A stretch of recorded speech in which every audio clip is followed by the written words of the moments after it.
Hello everyone, কেমন আছো সবাই? আশা করি তোমরা সবাই অনেক অনেক ভালো আছো।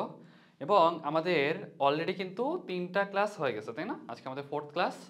4th ক্লাসে আমরা আজকে শেখার চেষ্টা করব ব্যাকটেরিয়া। এবং ব্যাকটেরিয়া কিন্তু অনেক বড় একটা চ্যাপ্টার। এবং বলতে গেলে এই যে দেখো আমাদের যে অণুজীব যে চ্যাপ্টার যেটা, হ্যাঁ, অণুজীবের ভিতরে কী কী আছে অ্যাকচুয়ালি? আমাদের কিন্তু ভাইরাস আছে, হ্যাঁ। এই ভাইরাসটাই কিন্তু অনেক বড় একটা পার্ট। দেখো আমরা যখন হলো 4th ইয়ারে ক্লাস করি আমাদের কিন্তু মাইক্রোবায়োলজি বলে একটা সাবজেক্টই আছে। মাইক্রোবায়োলজির মধ্যে ভাইরাস পার্টটা বেশ বড়। ওই বড় একটা পার্টকে তোমাদের একটা চ্যাপ্টারে ঢুকাইছে একটা সাব টপিক হিসেবে। চিন্তা করতে পারতেছ? আমাদের যে ব্যাকটেরিয়া যেটা, হ্যাঁ, আমাদের হলো যখন আমরা 4th ইয়ারে পড়ি তখন কিন্তু তোমাদের সিস্টেমিক ব্যাকটেরিওলজি পড়ানো হয় এবং জেনারেল ব্যাকটেরিওলজি পড়ানো হয়। সবগুলো ব্যাকটেরিয়াকে মিলায়ে তোমাদের একটা চ্যাপ্টারের সাব টপিক হিসাবে জাস্ট কয়েকটা পেজে তোমাদের ইনক্লুড করছে। চিন্তা করতে পারতেছো কত বড় একটা টপিক, কত বড় একটা সিলেবাস। আই থিঙ্ক অন্তত এই যে তোমাদের যে ভাইরাসের ক্লাস যেটা হয়ে গেছে সেটা করলে অন্তত তোমাদের ভাইরাস রিলেটেড কোনো সমস্যা থাকার কথা না। এবং আজকে যে ক্লাস যেটা সেটাতে আমরা চেষ্টা করব ব্যাকটেরিয়া রিলেটেড আনুষঙ্গিক যা যা লাগে সব কিছুই। ওকে, চলো আমরা ক্লাসে চলে যাই। তাহলে চলো আমরা পড়াশোনা শুরু করি। দেখো ব্যাকটেরিয়া, ব্যাকটেরিয়া বলতে অ্যাকচুয়ালি মিন করে কি জানো? যে ব্যাকটেরিয়ার ক্ষেত্রে আমাদের গ্রিক শব্দ থেকে আসছে। এই ওয়ার্ডগুলো আসলে তোমার জন্য খুব একটা মুখস্থ করার কোনো প্রয়োজন নাই। দেখবে কি যখন আমরা ভাইরাস পড়ছিলাম, ভাইরাসে কিন্তু আমরা অনেকগুলো বিজ্ঞানী নাম পড়ছিলাম, তাই না? ব্যাকটেরিয়াতে আসলে বিজ্ঞানী নাম অনেক কম। দেখো আমি যদি তোমাকে জিজ্ঞাসা করি যে বিজ্ঞানী Antonie van Leeuwenhoek, Antonie van Leeuwenhoek উনি কী করছেন জানো? সর্বপ্রথম হুম মানে সরল অণুবীক্ষণ যন্ত্রের নিচে এক ফোঁটা বৃষ্টির পানিতে ব্যাকটেরিয়ার উপস্থিতি লক্ষ্য করেন এবং নাম দেন অ্যানিম্যালকিউল।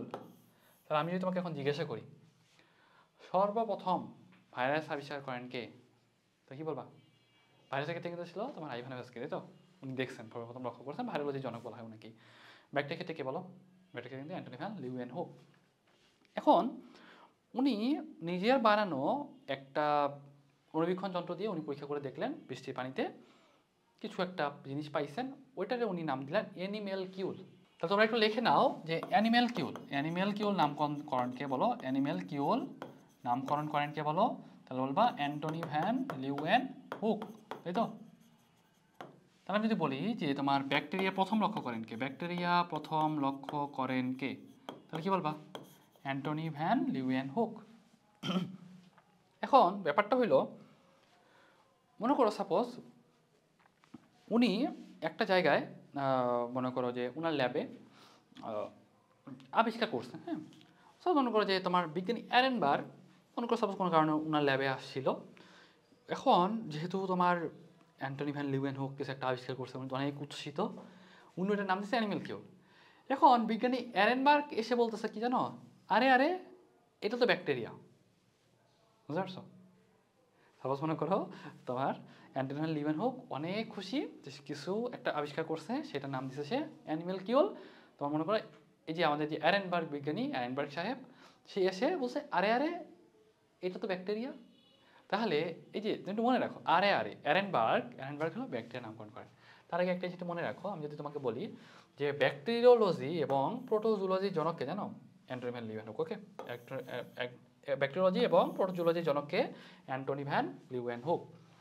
তাহলে এটা তোমরা একটু লিখে নাও যে ব্যাকটেরিওলজি এবং প্রোটোজুলজি, ব্যাকটেরিওলজি, ব্যাকটেরিওলজি এবং প্রোটোজুলজি, প্রোটোজুওলজি, প্রোটোজুওলজি এটা জনককে বলো? Same, Antonie van Leeuwenhoek. তারপর ওই যে যেটা বললাম যে বিজ্ঞানী অ্যারেনবার্গ বলছে যে আরে আরে, এটা তো ব্যাকটেরিয়া। তাহলে দেখো আরে আরে, দেখো অ্যারেনবার্গ এটা হলো ওনার নামকরণ করেন কি? ব্যাকটেরিয়া। তাহলে আমি যদি বলি ব্যাকটেরিয়া ওয়ার্ডটা প্রথম কে দিয়েছেন বলো?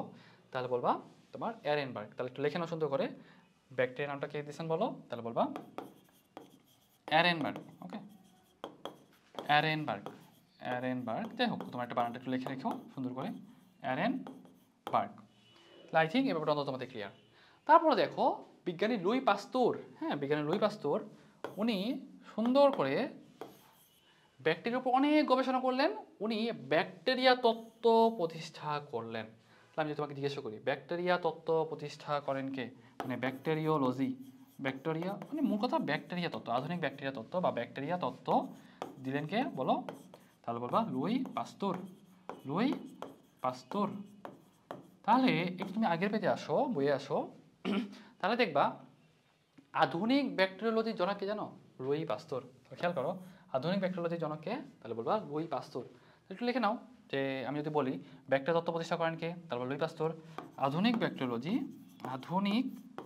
ব্যাকটেরিওলজির জনককে লুই পাস্তুর। আই থিঙ্ক এবার অন্তত তোমরা পারবা। দেখো তারপর যে ব্যাকটেরিয়া তত্ত্ব তো উনি প্রতিষ্ঠা করেই গেলেন। রবার্ট কচ, হ্যাঁ, উনি প্রুফ করে দেখাইলেন যক্ষা রোগের জন্য দায়ী মাইকোব্যাকটেরিয়াম টিউবারকিউলোসিস। আমি যদি জিজ্ঞাসা করি তোমাকে যক্ষা রোগের ব্যাকটেরিয়া কী আবিষ্কার করেন, যক্ষার যে ব্যাকটেরিয়া সেটা আবিষ্কার করেন কে? তাহলে বলবা যক্ষার যে মাইকোব্যাকটেরিয়াম টিউবারকিউলোসিস সেটা কে করেন বলো? রবার্ট কচ। ওকে, এখন সহজ কথা হইল, মনে রাখবে কী হবে, যক্ষা হলে দেখবে কি যে যার যক্ষা হয়েছে সে অনেক কাশাকাশি করতেছে, হ্যাঁ কাশতেছে, আমার মনে একদম কক্ষ যক্ষা কক্ষ, বুঝছো? কক্ষ মানে রবার্ট কচ। তো এভাবে মনে রাখবো। ওকে, তাহলে দেখো এখানে অনেক কথাবার্তা বলছে, সাধারণত আমাদের আর কোনো বিজ্ঞানীর নাম খুব একটা আসে না। এই পর্যন্ত যতগুলো পড়লাম আমরা যদি একটু সামারি করি তাহলে দেখবা কি অ্যানিমেল কিউল হলো তোমার অ্যান্টনি ভ্যান লিউয়েনহুক। যেহেতু উনি প্রথম ব্যাকটেরিয়া আবিষ্কার করছেন সেজন্য বলা হয় ব্যাকটেরিওলজি এবং প্রোটোজুলজির জনককে অ্যান্টনি ভ্যান লিউয়েনহুক। আর বিজ্ঞানী অ্যারেনবার্গ ওই অ্যানিমেল কিউলটা দেখে বলছে হ্যাঁ আরে এটা তো হলো ব্যাকটেরিয়া। তাহলে অ্যারেনবার্গ কী করছে, ব্যাকটেরিয়া শব্দটা দিচ্ছে। এবং তোমার এইখানকার দেখো লুই পাস্তুর অনেক গবেষণা করছেন এবং উনি ব্যাকটেরিয়া তত্ত্ব প্রতিষ্ঠা করছেন, সেজন্য আধুনিক ব্যাকটেরিওলজির জনক বলা হয় কাকে? লুই পাস্তুরকে। তারপরে যদি বলি যে যক্ষার যে তোমার ব্যাকটেরিয়া যেটা সেটা আবিষ্কার করেন কে? রবার্ট কচ। আই থিঙ্ক এগুলো তোমরা অন্তত মনে রাখতে পারবা। তবে যদি বলি একাডেমিকের জন্য আমাদের বেশি ইম্পর্টেন্ট কোনটা, তাহলে বলবা যে আমাদের ব্যাকটেরিওলজি এবং প্রোটোজুলজির জনককে, এটা যে অ্যান্টনি ভ্যান লিউয়েনহুক, এটা একটু ভালো মনে রাখতে হবে। আধুনিক ব্যাকটেরিওলজির জনককে আমাদের লুই পাস্তুর, এটা একটু মনে রাখতে হবে। ওকে, বাকিগুলো তোমরা যদি হলো স্কিপ করতে চাও একাডেমিকের জন্য স্কিপ করতে পারো, তবে তোমরা যারা অ্যাডমিশন ক্যান্ডিডেট তারা যেন আসলে এটা স্কিপ করো না, কারণ তোমাদের জন্য একবার সুন্দর করে কাটা যেতে পারে। ওকে, একটু চেষ্টা করো এটা অন্তত মনে রাখা, যতটুকু মনে রাখা যায়। সামনে চলে আসো। এখন দেখো এখানে অনেক কথাবার্তা বলছে, মানুষের দেহে যতগুলো কোষ আছে তার থেকে 10 গুণ ব্যাকটেরিয়া আছে। এগুলো আসলে আমাদের জন্য থিওরি টাইপ কোশ্চেন, জাস্ট একটু চাইলে তোমরা রিডিং দিয়ে চলে যেতে পারো, আমাদের জন্য খুব বেশি কোশ্চেন নাই। এমআরএসএ, তারপর এই এইডসের কথা বলা আছে, অনেক ডিটেলস বলা আছে। এখন দেখো ব্যাপারটা হয় কি যে তোমাদের মনে হতে পারে না ভাইয়া যে এত জিনিস যে পড়তেছি ব্যাকটেরিয়া, আসলে ভাইরাস ভালো নাকি ব্যাকটেরিয়া ভালো? তুমি তো হয়তো তোমরা দুজন তোমার ফ্রেন্ড এবং তুমি হয়তো অনেক ডিবেট করতে পারবা, হ্যাঁ ভাইরাস ভালো না ব্যাকটেরিয়া ভালো। আসলে ভালো কেউই না। দেখো সাপোজ মনে করো যে ভাইরাস হলো এমন একটা জিনিস জাস্ট একটা নিউক্লিক অ্যাসিড একটা প্রোটিন দিয়ে তৈরি, এমন রোগ করবে যে তুমি কোনো ট্রিটমেন্টই দিতে পারবে না, কারণ অ্যান্টিবায়োটিক কোনোভাবেই তোমার হলো একটা ভাইরাসের উপর কাজ করে না। অ্যান্টিভাইরাল জ্বরগুলো দেখবে যে যদি তোমার ইমিউন সিস্টেম ভালো থাকে তাহলে হয়তো তুমি তাকে পরাজিত করতে পারবা, যদি ইমিউন সিস্টেম খারাপ থাকে দেখবে যে তুমি ওই ভাইরাল একটা ফিভারেই তুমি মারা গেছো। ব্যাকটেরিয়াও যে এত বজ্জাত কি বলবা, কোত্থেকে ঢুকছে তোমার বডিতে, কোনো না কোনো কারণে হয়তো রেজিস্ট্যান্স গ্রো করছে। ওই যে বললাম গতকাল তোমাদের বলছি যে পোলাপান এখন জাস্ট ডাক্তারের থেকে বেশি ভরসা করে হলো আমাদের ফার্মেসির মামাগুলারে, যায় সুন্দর করে অ্যান্টিবায়োটিক ধরে নিয়ে আসে, একটা দুইটা খায় সুস্থ হয়ে যায়, খাওয়া বন্ধ করে দেয়।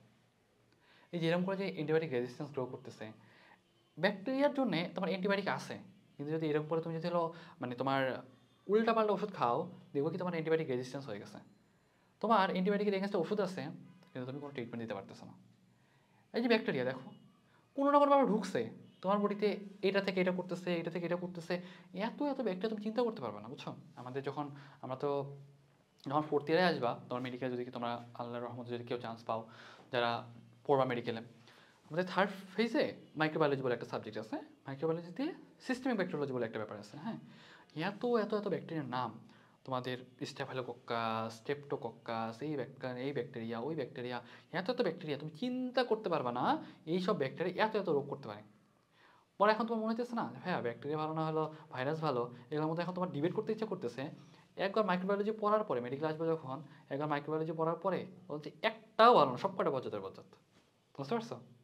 সেই জন্যে আসলে ব্যাপারটা হইলো এই ব্যাপারগুলো থেকে না আমাদের একটু জানতে হবে, যে জিনিসগুলো আমাদের দরকার সেই জিনিসগুলো আমাদের মনে রাখতে হবে, শিখতে হবে, যাতে আমরা এই ব্যাপারগুলো থেকে একটু সাবধান থাকতে পারি। কীভাবে আমাদের ব্যাকটেরিয়াগুলো আমাদের ক্ষতি করতেছে, কীভাবে আমরা বাঁচতে পারি, কোন জিনিসে কীরকম কী একটা স্টেপ নেওয়া উচিত, সেই ব্যাপারগুলো তোমাদের জানতে হবে। তোমাদের বলছি না অলরেডি, দেখো ম্যালেরিয়া হলে কী করবা, ডেঙ্গু হলে কী করবা, তোমাদের কিন্তু অলরেডি তোমরা অর্ধেক ডাক্তার হয়ে গেছো, তাই না? যাই হোক, ব্যাপার না, আমরা আরও ক্লাসে অনেক কিছু দেখবো, অনেক কিছু জানবো, শিখবো। চলে আসো ক্লাসে। দেখো, ব্যাকটেরিয়া কিন্তু একটা আদিকোষী, তাই না? ব্যাকটেরিয়া কিন্তু আদিকোষী, কিন্তু ভাইরাস যেটা সেটা সেটা সেটা কিন্তু আমাদের ছিল একটা তোমার অকোষী প্রাণী ছিল, মানে অকোষী টাইপের ছিল, কোনো প্রাণীও না, উদ্ভিদও না, সেটা ছিল একবার পুরো অকোষী। ভাইরাসই। কিন্তু আমাদের ব্যাকটেরিয়া যেটা সেটা কিন্তু তোমার একটা প্রোক্যারিওট বা আদিকোষী জীব। তাহলে দেখো, এখানে তো তোমার ঝিল্লিবদ্ধ অঙ্গাণু থাকে না, যেহেতু মানে আদিকোষীর মধ্যে কোনো ঝিল্লিবদ্ধ অঙ্গাণু থাকে না, এটা একটু মনে রাখবা। কোনো মাইটোকন্ড্রিয়া, নিউক্লিয়াস এসব থাকবে, এগুলো কিন্তু কোনোটাই থাকে না। ওকে, এগুলো কোনোটাই থাকে না, শুধুমাত্র রাইবোজোম থাকে। সেই জন্য আমরা রাইবোজোমকে না সার্বজনীন অঙ্গাণু বলি। কি বলি বলো? সার্বজনীন অঙ্গাণু বলি। কি বলি? সার্বজনীন অঙ্গাণু বলি। তাহলে এটা মনে রাখবো। ওকে, সার্বজনীন অঙ্গাণু বলি। এখন আমি যদি তোমাকে জিজ্ঞাসা করি যে এদের দ্বিসূত্রক অখণ্ড কার্যত বৃত্তাকার ডিএনএ থাকে, ঠিক আছে? আমি যদি বলি যে এদের ডিএনএটা কেমন, তাহলে বলবো বৃত্তাকার ডিএনএ। এদের কি নিউক্লিয়াস থাকে? নিউক্লিয়াস থাকে না, এদের কি থাকে? নিউক্লিওয়েড থাকে। এদের যখন আমরা স্ট্রাকচার পড়বো তখন আরও ডিটেলস আলোচনা করবো, আপাতত একটু মনে রাখো। এখন যদি বলি এরা কি আণুবীক্ষণিক নাকি অতি আণুবীক্ষণিক, বলবা এরা হলো তোমার আণুবীক্ষণিক। ভাইরাসের মতো এটা অতি আণুবীক্ষণিক না। তুমি মোটামুটি যদি তোমার 40x বা আমাদের নর্মাল যে ল্যাবরেটরি যেগুলোতে আমরা অণুবীক্ষণ যন্ত্রগুলো আছে সেগুলোতেই তুমি দেখতে পারবা। ইলেকট্রন মাইক্রোস্কোপ আসলে দরকার নাই। তাহলে দেখো, অনেক কথাবার্তা বলছে, এগুলো তোমরা একটু দেখবা যে বৃত্তাকার ডিএনএ। এগুলো আমরা একসাথে ভাইরাসের যে বা ব্যাকটেরিয়ার যে পার্থক্য বা ভাইরাস ব্যাকটেরিয়ার পার্থক্য বা ব্যাকটেরিয়ার বৈশিষ্ট্য, ওখান থেকে আমরা একবারে কভার করে ফেলবো। ওকে, তাহলে চলে আসো।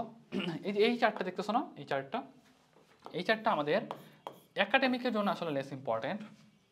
সাধারণত একাডেমিক আমাদের জন্য খুব একটা আসে না, তবে যারা মেডিকেল অ্যাসপিরেন্ট যারা আসো তাদের জন্য খুবই খুবই ইম্পর্টেন্ট। তোমরা একটু কষ্ট করে হইলেও এই চারটা একটু ভালোভাবে পড়বা, বুঝছো? কেন বললাম? তোমাদের কিন্তু আর কি ব্যাকটেরিয়া এবং ব্যাকটেরিয়ার পার্থক্য থেকে যারা মেডিকেল অ্যাসপিরেন্ট আসো বা যারা মেডিকেল পরীক্ষা দিতে চাও তাদের ক্ষেত্রে কিন্তু এটা অনেক ইম্পর্টেন্ট। হ্যাঁ, তারপর আমি তোমাদের মনে রাখার একটা উপায় বলে দিতে পারবো। হ্যাঁ, এটা আমি মনে রাখতাম কীভাবে জানো? আমি ব্যাকটেরিয়াটা অন্তত মনে রাখতাম, এটা তোমরা একটু নোট খাতায় লিখে নিবা বা বইয়ে লেখো বা একটা নোট খাতায় লিখে সুন্দর করে গুছাই নিবা। 1 for Colgate paste, 1 for Colgate paste, Colgate paste। তাহলে দেখো 1। তাহলে আমি যদি জিজ্ঞেস করি এতে আরএনএ পলিমারেজ কয় ধরনের, তাহলে বলবা এটা এক ধরনের, এখানে একাধিক। দেখো ফরতে কি? ফরমাইল মিথিওনিন 3 নাম্বার। দেখো ইনহিবিটর টিআরএনএটা কেমন? এটা হলো ফরমাইল মিথিওনিন, এটা শুধুমাত্র মিথিওনিন। শেষ। দেখো, তারপর হলো তোমার এই যে পেস্ট। হ্যাঁ, এটা মনে রাখি কেমন জানো? এই যে পি দেখতেছো না, এখানকার যে পি, এই পিতে হলো এদের প্রধান ইয়াটা হলো পেপটিডোগ্লাইকান। হ্যাঁ, এদের কিন্তু পেপটিডোগ্লাইকান নাই।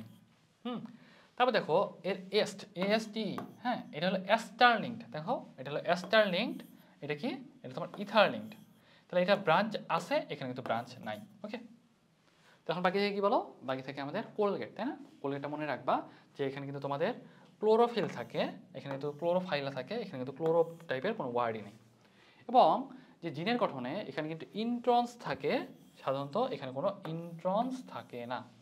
তাহলে আশা করা যায় তোমরা এই যে আর্কি ব্যাকটেরিয়া এবং ব্যাকটেরিয়া পার্থক্যটা অন্তত মনে রাখতে পারবা। যারা একাডেমিকের ক্যান্ডিডেট আছো তাদের ক্ষেত্রে আসলে এই দুটো পার্থক্য খুবই কম আসে, তাদের ক্ষেত্রে আসবে ব্যাকটেরিয়া এবং ভাইরাসের পার্থক্যটা। ওকে, এটা সাধারণত ঘ নাম্বারে বসে ব্যাকটেরিয়া এবং ভাইরাসের পার্থক্য, যেটা এটা সাধারণত খুব একটা আসে না, আর আসলেও সর্বোচ্চ খ নাম্বারের জন্য। তবে যারা মেডিকেল অ্যাসপিরেন্ট আছো তাদের জন্য খুবই ইম্পর্টেন্ট। ওকে, সামনে চলে আসো। এখান থেকে আমাদের প্রয়োজন নাই। দেখো, এখান থেকে অনেকগুলো তোমার প্রজাতির কথা বলছে, এগুলো আমরা আসলে পড়বো না আপাতত। ব্যাকটেরিয়া হলো তোমার জড় কোষপ্রাচীর বিশিষ্ট। এইখান থেকে আমরা ব্যাকটেরিয়ার বৈশিষ্ট্যগুলো একটু পড়ার চেষ্টা করবো। ব্যাকটেরিয়া কেমন বলতো? এতে কিন্তু কোষপ্রাচীর আছে, তাই না? কোষপ্রাচীর আছে, এককোষী, আণুবীক্ষণিক, আধিকেন্দ্রিক। সহজ কথা মনে রাখো, এটা হলো তোমার আদিকোষী মানে প্রোক্যারিওট। তার মানে এটা যেহেতু একটা তোমার অবশ্যই আদিকোষী, যেহেতু তার মানে কোনো ঝিল্লিবদ্ধ অঙ্গাণু থাকবে না এবং আণুবীক্ষণিক হবে এবং এককোষী হবে, একটু অন্যত টাইপের হবে। বৈশিষ্ট্য চলে আসো। আমি যদি বলি যে এরা কোন প্রক্রিয়ায় বিভাজিত হয়, তাহলে বলবা দ্বিভাজন প্রক্রিয়ায় বিভাজিত হয়। এটা ডিটেলসটা আমরা একটু পরে পড়বো। ব্যাকটেরিয়ার বৈশিষ্ট্য দেখো। এখন আমি তোমাদের বলি ব্যাকটেরিয়ার বৈশিষ্ট্য, ভাইরাসের বৈশিষ্ট্য, ব্যাকটেরিয়া আর ভাইরাসের পার্থক্য, এগুলো তোমার ধরা কোশ্চেন ক নাম্বার জন্য আসবেই। তাহলে তোমার জন্য বেটার হয় তুমি যদি পার্থক্যগুলো মনে রাখতে পারলে, যদি তুমি ভাইরাস আর ব্যাকটেরিয়ার পার্থক্য মনে রাখতে পারো, তাহলে তোমার ভাইরাসের বৈশিষ্ট্য লেখা আর ব্যাকটেরিয়ার বৈশিষ্ট্য লেখা কোনো ব্যাপারই না। বুঝতে পারছো? তারপরে একটু আমার ব্যাকটেরিয়ার বৈশিষ্ট্যগুলো তুমি জানতে হবে, কারণ ব্যাকটেরিয়ার বৈশিষ্ট্য না জানলে তুমি পার্থক্য লিখতে পারবে না। তো চলো একটু আমরা পড়া শুরু করি। দেখো যে ভাইরাস কিন্তু একটা তোমার আদিকোষী, তাই না? কেমন আদিকোষী? তাহলে দেখো ছোট আকৃতির জীব, বলো এটা ছোট আকৃতি, শেষ। তারপর এই যে এগুলো আকারগুলো পড়বা না, এগুলো আকার মুখস্থ করতে যাওয়ার দরকার নাই।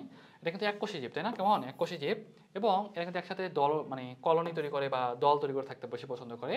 এবং যেহেতু আদিকেন্দ্রিক, তাহলে আদিকেন্দ্রিকে আমরা জানি রাইবোজোমটি কেমন হয় বলো, 70s রাইবোজোম থাকে, এবং প্রকৃত কোষে কিন্তু 80s রাইবোজোম হয়তো, তাই না? যেহেতু কোনো ঝিল্লিবদ্ধ অঙ্গাণু নাই, ঝিল্লিবদ্ধ অঙ্গাণু কি বলো, তারপর mitochondria, endoplasmic reticulum, peroxisome, Golgi body, lysosome যা যা ছিল ওগুলো তোমার হলো ঝিল্লিবদ্ধ অঙ্গাণু। কি আছে এদের ক্ষেত্রে বলবো নাই। কোষপ্রাচীরের প্রধান উপাদান কি জানো? কোষপ্রাচীরের প্রধান উপাদান হলো পেপটিডোগ্লাইকান। পেপটিডোগ্লাইকানটা আমরা ভাইরাসের যে গঠন, যেটা ভাইরাসের গঠনে পড়বো, ওকে। তারপর দেখো সাথে মুরামিক অ্যাসিড থাকে, টিকোইক অ্যাসিডও থাকে, এটা জাস্ট একটু রিডিং দিও। জাস্ট মনে রাখবা যে আমাদের প্রধান উপাদান কি বলো, তাহলে বললো পেপটিডোগ্লাইকান কোষপ্রাচীরের প্রধান উপাদান। আর যদি বলে ছত্রাকের ক্ষেত্রে কি বলো, ছত্রাকের ক্ষেত্রে হলো তোমার কাইটিন। ছত্রাকের ক্ষেত্রে কি বলো, কাইটিন, ওকে, এটা মনে রাখবো, ছত্রাকের ক্ষেত্রে কি বলো, কাইটিন। তারপর দেখো যে আমি যদি বলি যে এদের বংশগতি উপাদান কি, তোমার একটা দ্বিসূত্রক বৃত্তাকার ডিএনএ থাকে, যেটা ব্যাকটেরিয়ার ক্রোমোজোম নামে পরিচিত। ডিএনএটাকে সোজা করলে সাধারণত কোষের চেয়ে অনেক লম্বা হতে পারে। সাধারণত এদের হিস্টন প্রোটিন থাকে না, ব্যাকটেরিয়ার কোষে ডিএনএ সম্বলিত অঞ্চল যেটা, সেটাকে বলে নিউক্লিওয়েড। বুঝতে পারছো?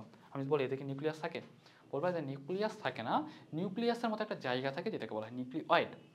এবং এদের ডিএনএটা কেমন বলতো, ডিএনএটা হলো তোমার দ্বিসূত্রক এবং বৃত্তাকার ডিএনএ। কেমন ডিএনএ? দ্বিসূত্রক এবং বৃত্তাকার ডিএনএ। এবং এদের না হিস্টোন প্রোটিন থাকে না। হিস্টোন প্রোটিনটা একটা উন্নত বৈশিষ্ট্য যেটা আমাদের মানুষে থাকে, বুঝছো? আমাদের মানুষের যে ডিএনএ কভার করে থাকে হিস্টোন প্রোটিন, পরে আস্তে আস্তে পেঁচায় এটা তোমার একটা ব্যাপার, ক্রোমাটিন তন্তু বা ক্রোমোজোম তৈরি করে, ব্যাপারগুলো তোমাদের পরে ডিটেলস আলোচনা করা হবে, ওকে। তাহলে দেখো আমি যদি বলি যে বংশবৃদ্ধি কীভাবে হয় বলো, দ্বিভাজন প্রক্রিয়ার মাধ্যমে বংশবৃদ্ধি ঘটে বা বাইনারি ফিশনের মাধ্যমে বংশবৃদ্ধি ঘটে। আর একটা যেটা মনে রাখো, মোটামুটি কত সময় লাগে, 30 মিনিটের মতো সময় লাগে, এটা একটু মনে রাখবা। আর কিছু আছে পরজীবী রোগ উৎপন্ন করতে পারে, কিছু আছে স্বভোজী বা স্বভোজী না, অ্যাকচুয়ালি স্বনির্ভর, নিজের মতো থাকতে পারে। কিছু আছে তোমার বেসিক রং বলতে পারে, গ্রাম গ্রাম বলতে আসলে একটা রং, বুঝছো? গ্রাম পজিটিভ হতে পারে, গ্রাম নেগেটিভ হতে পারে। যারা গ্রাম রংটাকে ধরে রাখতে পারে তারা বলা হয় গ্রাম পজিটিভ, যারা পারে না তাদের বলা হয় গ্রাম নেগেটিভ। সামনে চলে আসো। অজৈব লবণকে জারিত করে, বুঝছো? অজৈব লবণকে জারিত করে, জৈব লবণ না। পরীক্ষা হলে মাঝে মাঝে জিজ্ঞাসা করে কি জানো, ব্যাকটেরিয়ার বৈশিষ্ট্য 9 কোনটি। এটা কিন্তু মেডিকেলে একটা জনপ্রিয় টাইপের কোশ্চেন। তো দেখবো কি অজৈব লবণের জায়গায় জৈব লবণ করে দিচ্ছে, তোমরা সুন্দর করে ওটাই সঠিক জায়গায় চলে আসছো, সেটা ওটা একটু খেয়াল রাখতে হবে, ওকে। দেখো প্রতিকূল পরিবেশে বেঁচে থাকতে পারে, 17 থেকে 80 ডিগ্রি পর্যন্ত বেঁচে থাকতে পারে। প্রকৃত ক্রোমোজোম থাকে, বলা প্রকৃত ক্রোমোজোম থাকে না। মাইটোসিস মাইসিস হয়, মাইটোসিস মাইসিস হয় না। তাহলে এরা কোষ বিভাজন করে কেমনে? তাহলে বলবা এরা সাধারণত মেনলি দ্বিভাজন প্রক্রিয়ার মাধ্যমে এরা কিন্তু বংশবৃদ্ধি করে, ওকে। সামনে চলে আসো। তারপর দেখো কতক বাধ্যতামূলক অবায়বীয় থাকে, অক্সিজেন থাকলে সাধারণত বাঁচতে পারে না। আমি একটা ব্যাপার বলে দিই, এই 14 নম্বর পয়েন্টটা যেটা, এটা তোমাদের একটু মনে রাখা লাগবে। তবে একাডেমিকের জন্য একটু লেস ইম্পর্টেন্ট, তবে যারা ঢাবিতে পরীক্ষা দিতে চাও, মেডিকেলে পরীক্ষা দিতে চাও, তাদের জন্য কিন্তু বেশ ইম্পর্টেন্ট কোশ্চেন, ওকে। তাহলে একটু বলে দিই যে বাধ্যতামূলক অবায়বীয় বলতে আসলে কি মিন করে, বুঝছো? বাধ্যতামূলক অবায়বীয়, বাধ্যতামূলক মানে কি? বাধ্যতামূলক মানে থাকা, মানে মানে বাধ্যতামূলক মানে এটা লাগবে এরকম কিছু একটা। অবায়বীয়, অবায়বীয় মানে কি? কোনো অক্সিজেন থাকা যাবে না। বাধ্যতামূলক অবায়বীয় মানে কোনো অক্সিজেন থাকা যাবে না, অক্সিজেন থাকলে সে মারা যাবে। তারপরে দেখো বলছে ফ্যাকাল্টেটিভ অ্যানারবস।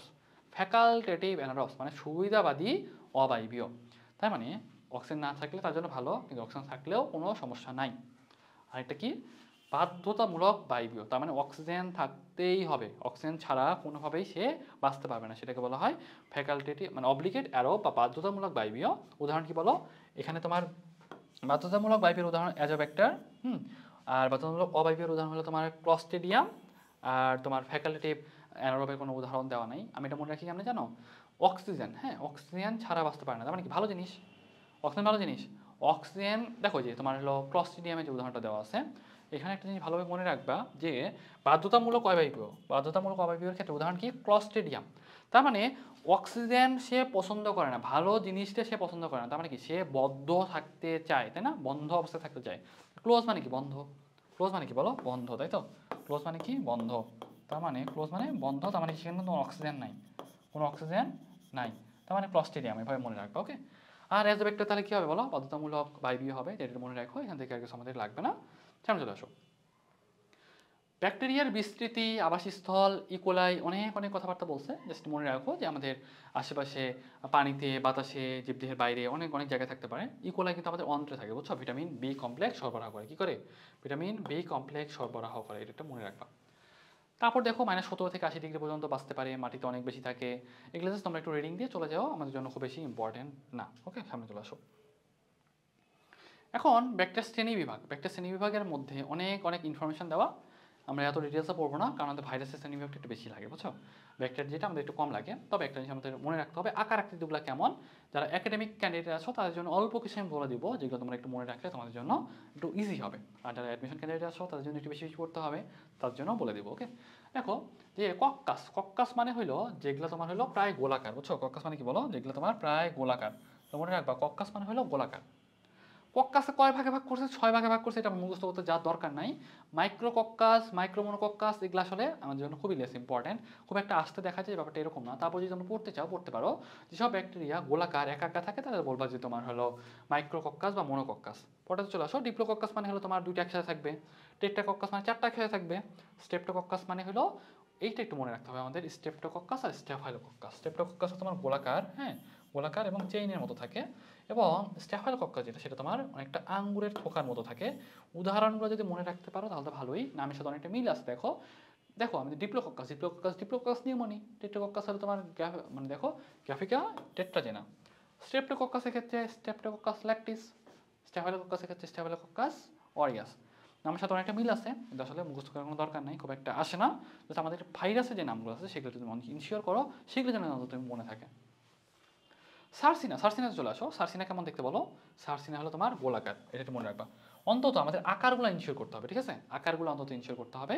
এটা অনেকটা তোমার ঘনতলের মতো গঠন তৈরি করে, এটা মনে রাখবা। আর ব্যাসিলাস যেটা, ব্যাসিলাসটা কেমন জানো? দণ্ড আকৃতির। কেমন? ব্যাসিলাসটা হলো তোমার দণ্ড আকৃতির। কেমন? দণ্ড আকৃতির। আর ব্যাসিলাস আবার অনেকগুলো টাইপ হতে পারে, মনোব্যাসিলাস হতে পারে, ডিপ্লোব্যাসিলাস হতে পারে।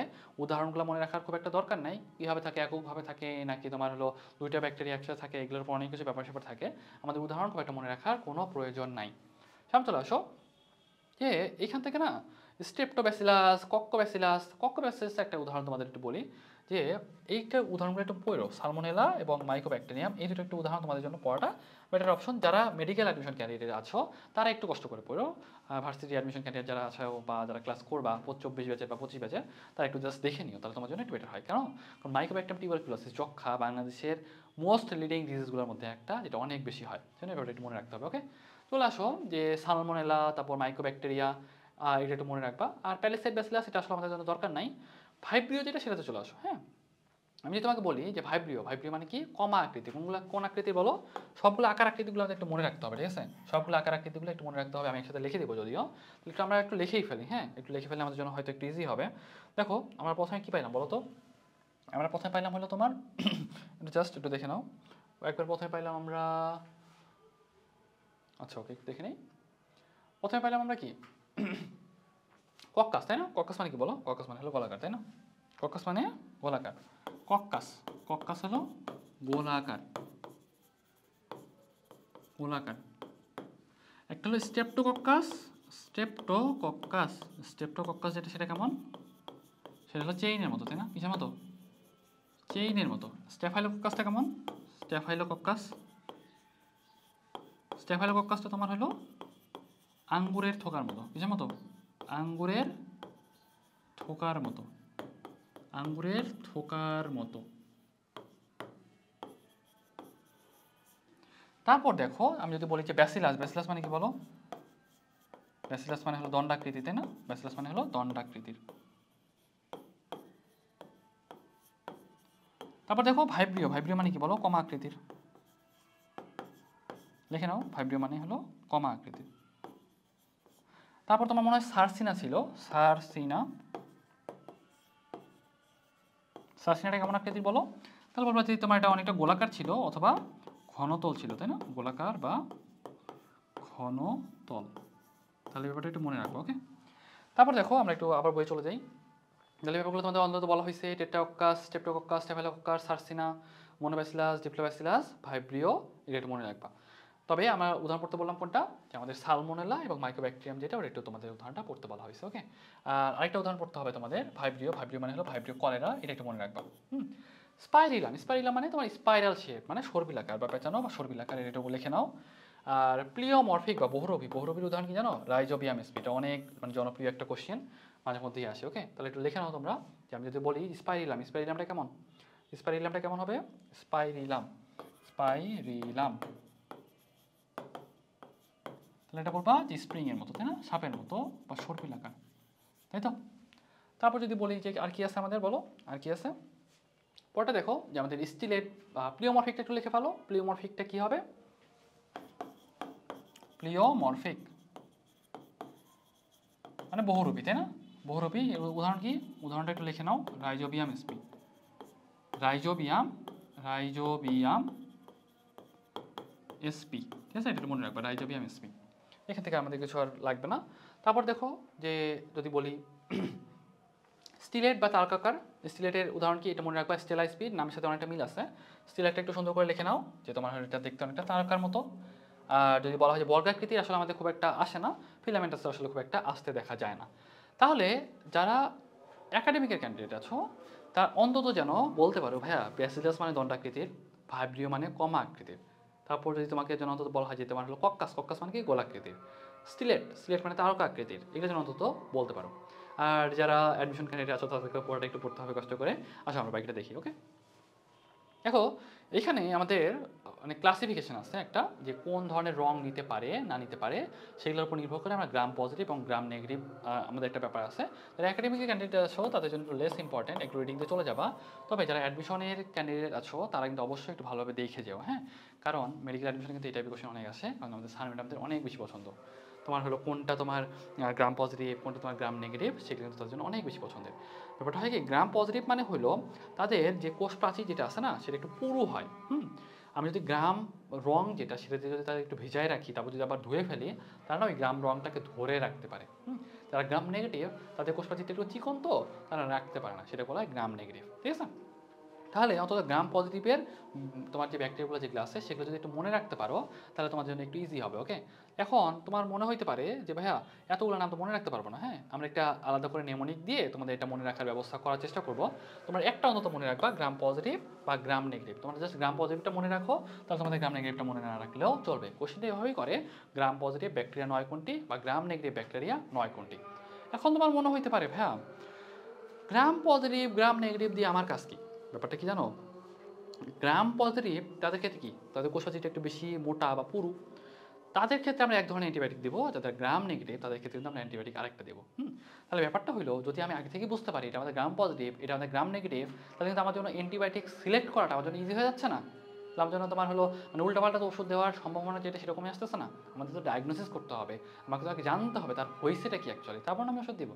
সেই জন্য আমাদের ব্যাপারগুলো অন্তত জানতে হয়, শিখতে হয়। ওকে, তারপর দেখো এখান থেকে কিছু আমাদের প্রয়োজন নাই। ফ্লাজেলাগুলো আমাদের জন্য খুব একটা ইম্পর্টেন্ট না। ফ্লাজেলাগুলোও যারা একাডেমিক ক্যান্ডিডেট আছো তাদের ক্ষেত্রে খুব একটা আসে না। তবে যারা মেডিকেল অ্যাডমিশন দিবা তাদের জন্য একটু বেশি লাগবে। আমরা আজকে ক্লাসে এটা আমরা পড়তেছি না, কারণ আমাদের অনেক কনসেপচুয়াল যে ব্যাপারগুলো যে ক্লাসে সেগুলো আমরা আজকে কভার করার চেষ্টা করবো। যে বাকি যে পার্ট যেটা সেটা আমরা একটা কোনো শর্টকাট ভিডিওর মাধ্যমে আমরা বাকিটা কভার করে ফেলবো। ওকে, আচ্ছা আমরা এখন পড়বো ব্যাকটেরিয়ার গঠন। একটু দেখো তো, ব্যাকটেরিয়া দেখতে অনেকটা কিউট টাইপের লাগে না? যদি মনে হবে যে হ্যাঁ ব্যাকটেরিয়া অনেক কিউট, কিন্তু আসলে কিন্তু কিউট না, বুঝছো? আমাদের মানব জীবনে যত যত রোগ হয় এই রোগগুলো সবগুলোর সাথে কিন্তু আমাদের এই ব্যাকটেরিয়া কিন্তু ওতপ্রোতভাবে জড়িত, বুঝছো? দেখবা তোমার হলো হয়তো জ্বর আসছে, সেটা হতে পারে ব্যাকটেরিয়াজনিত রোগ অথবা হতে পারে ভাইরাসজনিত রোগ, কিন্তু ম্যাক্সিমাম ক্ষেত্রে আমাদের মানব জীবনে যেসব রোগ ব্যাধি হয় সেটার বেশিরভাগ একটা অংশ জুড়ে ব্যাকটেরিয়া কিন্তু অনেক ওতপ্রোতভাবে জড়িত। তাহলে এই ব্যাকটেরিয়া যেটা, ব্যাকটেরিয়া কিন্তু আমাদের অনেক ভালোভাবে পড়তে হবে। চলো আমরা একটু বোর্ডে চলে যাই।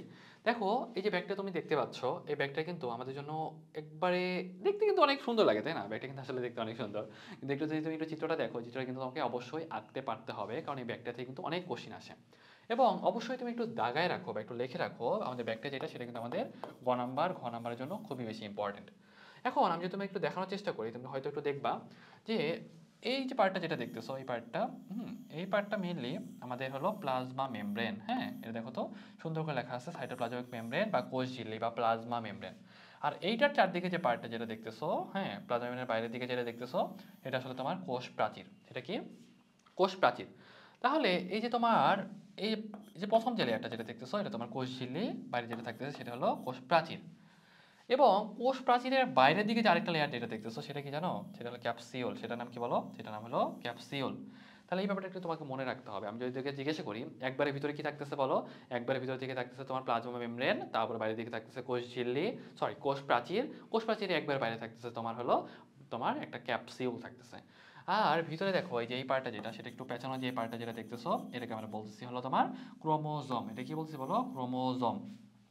ব্যাপারটা হলো কি জানো, আমাদের ব্যাকটেরিয়া যখন আমরা পড়ছিলাম, এটা কিন্তু আমরা বলছিলাম এটা কিন্তু একটা আদিকোষী টাইপের প্রাণী, তাই না? এটা কিন্তু একটা আদিকোষী টাইপের প্রাণী। এখন ব্যাপারটা হলো যেহেতু আদিকোষী, তার মানে কি এতে কিন্তু কোনো ঝিল্লিবদ্ধ অঙ্গাণু থাকে না। ঝিল্লিবদ্ধ কোনো অঙ্গাণু থাকে? ঝিল্লিবদ্ধ কিন্তু কোনো অঙ্গাণু থাকে না। তাহলে ব্যাপারটা কিন্তু তোমাকে মনে রাখতে হবে। যেহেতু ঝিল্লিবদ্ধ অঙ্গাণু নাই, তার মানে কি নিউক্লিওলাস এই ব্যাপারগুলো কি তোমাদের থাকবে? কোনোভাবেই কিন্তু থাকবে না। যেহেতু নিউক্লিয়াস নাই, তাহলে এই যে এদের যেই জায়গাটাতে নিউক্লিয়াসটা একটু ঘন সন্নিবিষ্ট অবস্থায় থাকে সেটাকে বলা হয় নিউক্লিওয়েড। সেটা কি বলি বলো? নিউক্লিওয়েড। তাহলে এই জায়গাটাকে না আমরা হলো নিউক্লিওয়েডও বলতে পারি, বুঝছো? এবং তুমি যদি একটু খেয়াল করো, এই যে একটা জায়গায় একটু ভিতরে ঢুকে গেছে দেখতেছো না, এটাকে বলা হয় মেসোসোম। মেসোসোমের কাজ কি জানো? যখন কোনো একটা ব্যাকটেরিয়া মানে তোমার কোষ বিভাজন করতে চাবে বা সংখ্যা বৃদ্ধি করতে চাবে, তখন এই মেসোসোমটা একটু ভেতরের দিকে ঢুকে গিয়ে এই সোজাসুজি এরকম করে তোমার দুই ভাগে ভাগ করে ফেলবে। তাহলে আমি যদি বলি যে মেসোসোমটার কাজ কি, মেসোসোমের কাজ হলো আমাদের কোষ বিভাজনে হেল্প করে, বুঝছো? তাহলে ব্যাপারটা একটু তোমাদের মনে রাখতে হবে। তাহলে আমি যদি একটু আরেকবার রিপিট করি, তাহলে দেখবা যে একবারে ভিতরে কি থাকতেছে বলো? প্লাজমা মেমব্রেন থাকতেছে। তারপরে বাইরে যে লেয়ার যেটা, সেটাকে বলছি আমরা কোষ প্রাচীর। আর একবারে কোষের প্রাচীরের বাইরে যেটা দেখতেছো সেটা কি আমাদের বলো তো? সেটা কিন্তু আমাদের মেইনলি একটা ক্যাপসিউল। আর এই যে তুমি দেখতেছো এটা ঘন সন্নিবিষ্ট একটা জায়গা, সেটা হলো আমাদের ক্রোমোজোম। আমরা ক্রোমোজোম যেই জায়গাটাতে থাকে সেই জায়গাটাকে আমরা নিউক্লিওয়েডও বলতে পারি। এবং তার বাইরে দিয়ে কিন্তু আমাদের কি থাকে বলো? মেসোসোম থাকে। কি থাকে? এই যে জায়গাটা, এটাকে আমরা বলছি মেসোসোম। মেসোসোমের কাজ কি অ্যাকচুয়ালি? মেসোসোমের কাজ হলো মূলত সে তোমার ব্যাকটেরিয়া যে কোষ যেটা, ব্যাকটেরিয়া যেটা, সেটা যখন দ্বিবিভাজন প্রক্রিয়ায় বিভাজিত হইতে যাবে তখন অনেকটা হেল্প করে। পাশাপাশি একটু দেখো, এখানে তোমার কিছু রাইবোজোম থাকে, বুঝছো? কিছু রাইবোজোম থাকে। আমরা জানি যে আমাদের যদিও এটা হলো একটা আদিকোষী প্রাণী, আদিকোষী প্রাণীতে সাধারণত ঝিল্লিবদ্ধ যে অঙ্গাণুগুলো সেগুলো কিন্তু থাকে না। কিন্তু আমাদের যে রাইবোজোম, যেটা রাইবোজোমটা কিন্তু ঠিকই থাকে, বুঝছো? কারণ রাইবোজোমকে বলা হয় সর্বজনীন অঙ্গাণু, তাই না? যেহেতু রাইবোজোম সর্বজনীন অঙ্গাণু, সেটা কিন্তু রাইবোজোমটা অবশ্যই থাকবে। পাশাপাশি কিছু ভলিবুটিন থাকবে। আর একটা প্লাজমিড বলে একটা ব্যাপার আছে। প্লাজমিডটা কি জানো? ব্যাকটেরিয়ার নিজস্ব ব্যাকটেরিয়ার নিজস্ব যে ডিএনএ যেটা আছে, সেই ডিএনএ বাদেও আরেকটা গোলাকার বা বৃত্তাকার একটা ডিএনএ থাকে, যেটাকে আমরা প্লাজমিড বলি, বুঝছো? তো এই ব্যাপারটা মনে রাখবা, এখানে কিন্তু প্লাজমিডও থাকে।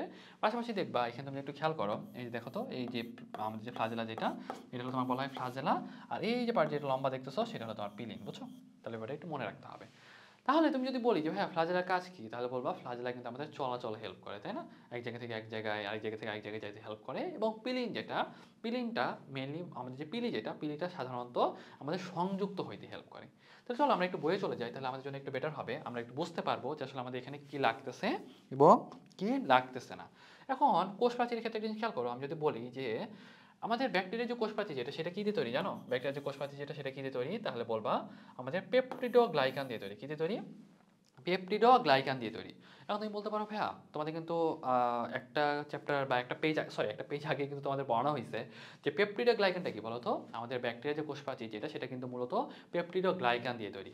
এবং পেপটিডোগ্লাইকান লেয়ারটা যদি কারো পুরু হয়, একটু মোটা হয়, তাহলে সেটা আমরা বলি হলো গ্রাম পজিটিভ ব্যাকটেরিয়া। কেন গ্রাম পজিটিভ ব্যাকটেরিয়া বলি? কারণ একটু পুরু হইলে সেটা কিন্তু তোমার যে আমাদের ক্রিস্টাল ভায়োলেট যে রং বা গ্রাম বা একটা রং, সেই রংটাকে ধরে রাখতে পারে, হ্যাঁ? আর যদি তোমার গ্রাম নেগেটিভ হয়, সাপোজ মনে করো যে তোমার যেটার পেপটিডোগ্লাইকান লেয়ারটা একটু চিকন বা একটু কম পুরু, তারা কিন্তু তোমার এই যে ক্রিস্টাল ভায়োলেট যে রং যেটা, সেটাকে ধরে রাখতে পারে না, তাদেরকে আমরা বলি গ্রাম নেগেটিভ ব্যাকটেরিয়া। ওকে, চলো আমরা একটু দেখি। দেখো, এখানে সুন্দর করে একটা বলছে যে পেপটিডোগ্লাইকানটা কিন্তু একটা কার্বোহাইড্রেটের পলিমার, তাই না? পেপটিডোগ্লাইকানের সাথে কিছু পরিমাণ মুরামিক অ্যাসিড থাকে এবং টিকোইড অ্যাসিডও থাকে। ওকে, তো আমি যদি তোমাকে জিজ্ঞাসা করি আমাদের যে ব্যাকটেরিয়ার কোষপ্রাচীর কি দিয়ে তৈরি মূলত, তাহলে বলবা এটা কিন্তু পেপটিডোগ্লাইকান দিয়ে তৈরি। পেপটিডোগ্লাইকানের সাথে কি থাকে বলো? মুরামিক অ্যাসিড থাকে। আর কি থাকে? টিকোইক অ্যাসিডও থাকে। গ্রাম পজিটিভ ব্যাকটেরিয়াগুলোর ক্ষেত্রে সাধারণত পেপটিডোগ্লাইকান যে লেয়ার যেটা আছে, সেটা সাধারণত পুরু হয় এবং সেটা হলো ক্রিস্টাল ভায়োলেট যে রং যেটা, সেটাকে ধরে রাখতে পারে। কিন্তু গ্রাম নেগেটিভ যে ব্যাকটেরিয়া যেটা আছে, গ্রাম নেগেটিভ ব্যাকটেরিয়া কিন্তু পেপটিডোগ্লাইকানের যে লেয়ার যেটা, সেটা কিন্তু অনেক পাতলা থাকে। সেই জন্য কিন্তু যে তোমার আমাদের যে ক্রিস্টাল ভায়োলেট যে রং যেটা আছে, সেটা কিন্তু সে ধরে রাখতে পারে না, বুঝছো? সেই কথাটা এখানে কিন্তু সুন্দর করে বলা হয়েছে। এখন এই যে সে যে ক্রিস্টাল ভায়োলেট রংটা ধরে রাখতে পারে না, সেটা কিন্তু আরও একটা কারণ আছে। কারণ কি জানো? দেখো, আমি যদি তোমাকে একটু বলি, সেখানে কিন্তু আমাদের ফসফোলিপিড বা লিপোপলিস্যাকারাইডের একটা পাতলা স্তর থাকে গ্রাম নেগেটিভ ব্যাকটেরিয়াগুলোতে। এইটার কারণেও সে সাধারণত ক্রিস্টাল ভায়োলেট যে রং যেটা সেটা কিন্তু ধরে রাখতে পারে না। তাহলে এই ব্যাপারটা আমাদের মনে রাখতে হবে, গ্রাম পজিটিভ ব্যাকটেরিয়ার ক্ষেত্রে সাধারণত তোমার পেপটাইড গ্লাইকনের যে লেয়ার যেটা থাকে সেটা সাধারণত একটু পুরু হয়, সে কিন্তু রংটা ধরে রাখতে পারে।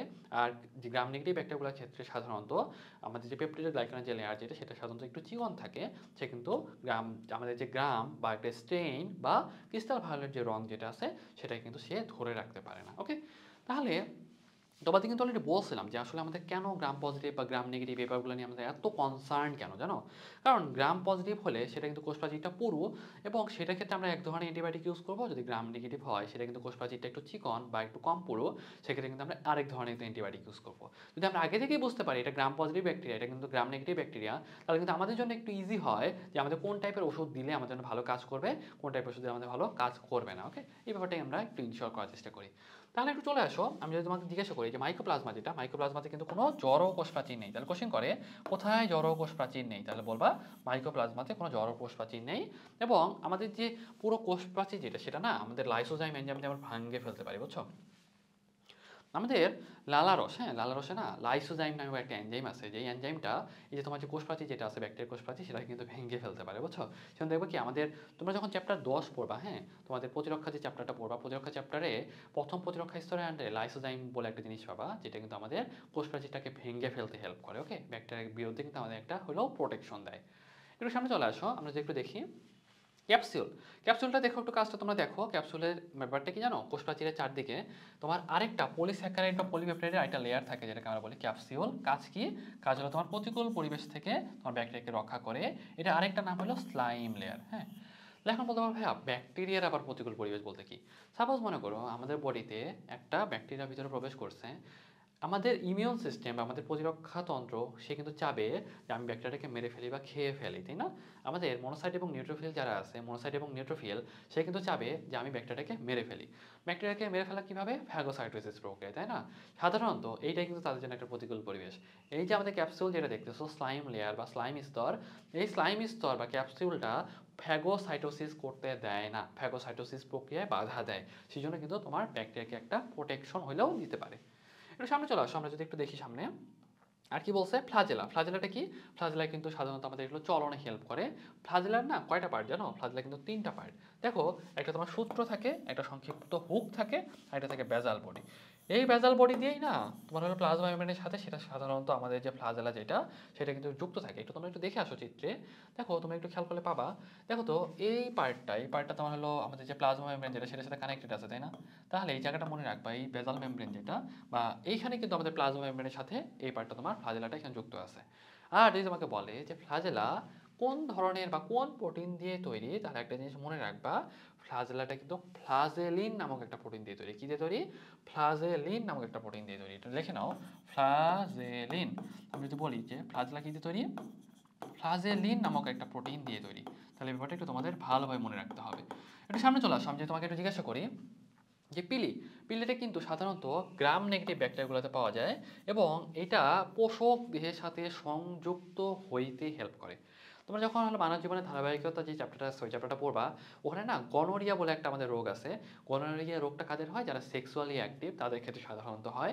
দেখবা কি যে আমাদের প্রজনন তন্ত্রে সাধারণত এটা একটা রোগ। প্রজনন তন্ত্রে কি করে? সাধারণত তোমার নাইজেরিয়া যে গনোরিয়া যে ব্যাকটেরিয়া যেটা আছে, ব্যাকটেরিয়াটা আমাদের প্রজনন তন্ত্রের সাথে কীভাবে যুক্ত হয়? এই পিলিন দিয়ে পোষক দেহের সাথে যুক্ত হয়। তো এই পিলিনটা কিন্তু কী করতে হেল্প করে বলো? আমাদের সংযুক্তিতে হেল্প করে বা পোষকদের সাথে যুক্ত হইতে হেল্প করে।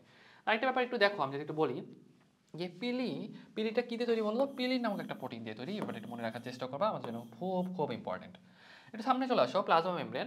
প্লাজমা মেমব্রেনটা কি বলতো? আমাদের সাইটোপ্লাজমের চারদিকে একটা মেমব্রেন থাকে, সেটাকে আমরা বলছি প্লাজমা মেমব্রেন। প্লাজমা মেমব্রেনের কাজ কি জানো? প্লাজমা মেমব্রেন কিন্তু মূলত সাধারণত, দেখো এতে কিন্তু কোনো ঝিল্লিবদ্ধ অঙ্গাণু নাই, তাই না? সাধারণত কিন্তু তাহলে ঝিল্লিবদ্ধ অঙ্গাণু যে কাজগুলো যেটা সেটা কিছুটা হইলেও তোমার প্লাজমা মেমব্রেন, যে প্লাজমা মেমব্রেনে থাকা এনজাইমগুলো সেগুলো কিন্তু কিছুটা হলেও তোমার হেল্প করবে। একটু দেখো, আমি বলি প্লাজমা মেমব্রেনের ক্ষেত্রে একটা জিনিস একটু খেয়াল রাখার চেষ্টা করবা। প্লাজমা মেমব্রেনের ক্ষেত্রে যে ব্যাপারটা হয় যে প্লাজমা মেমব্রেন কিন্তু একটা তোমার ফসফোলিপিড বাইলেয়ার দিয়ে তৈরি। কী দিয়ে তৈরি বলো? ফসফোলিপিড বাইলেয়ার দিয়ে তৈরি। এটা মনে রাখবা, কয় স্তরী বলে? এটা দ্বিস্তরী। এবং এখানে কিন্তু কোলেস্টেরল কি থাকে? তাহলে বলবো এটা কোলেস্টেরল থাকে না, এটা আমার জন্য লেস ইম্পর্টেন্ট, খুব একটা যে আসে ব্যাপারটা এরকম না। তবে একটা জিনিস একটু খেয়াল করো, আমি যদি তোমাকে বলি সাধারণত বায়বীয় যে ব্যাকটেরিয়াগুলো যেগুলো সেগুলোতে না আমাদের যে যে প্লাজমা মেমব্রেন যেটা থাকে, প্লাজমা মেমব্রেনে অনেকগুলো তোমার এনজাইম থাকে যেগুলো কিন্তু তোমার হলো মানে তোমার মাইটোকন্ড্রিয়ার অনুরূপ কিছু অ্যাকশন বলো, কাজ বলো, সেগুলোতে কিন্তু হেল্প করে। দেখো আমরা জানি ব্যাকটেরিয়াতে কিন্তু কোনো ঝিল্লিবদ্ধ অঙ্গাণু নাই, তাই না? আমাদের ব্যাকটেরিয়া যেটা, ব্যাকটেরিয়াতে কোনো ঝিল্লিবদ্ধ যেহেতু অঙ্গাণু নাই, মাইটোকন্ড্রিয়া কিন্তু একটা ঝিল্লিবদ্ধ অঙ্গাণু, তার মানে এখানে মাইটোকন্ড্রিয়া আছে, মাইটোকন্ড্রিয়া কিন্তু এখানে নাই।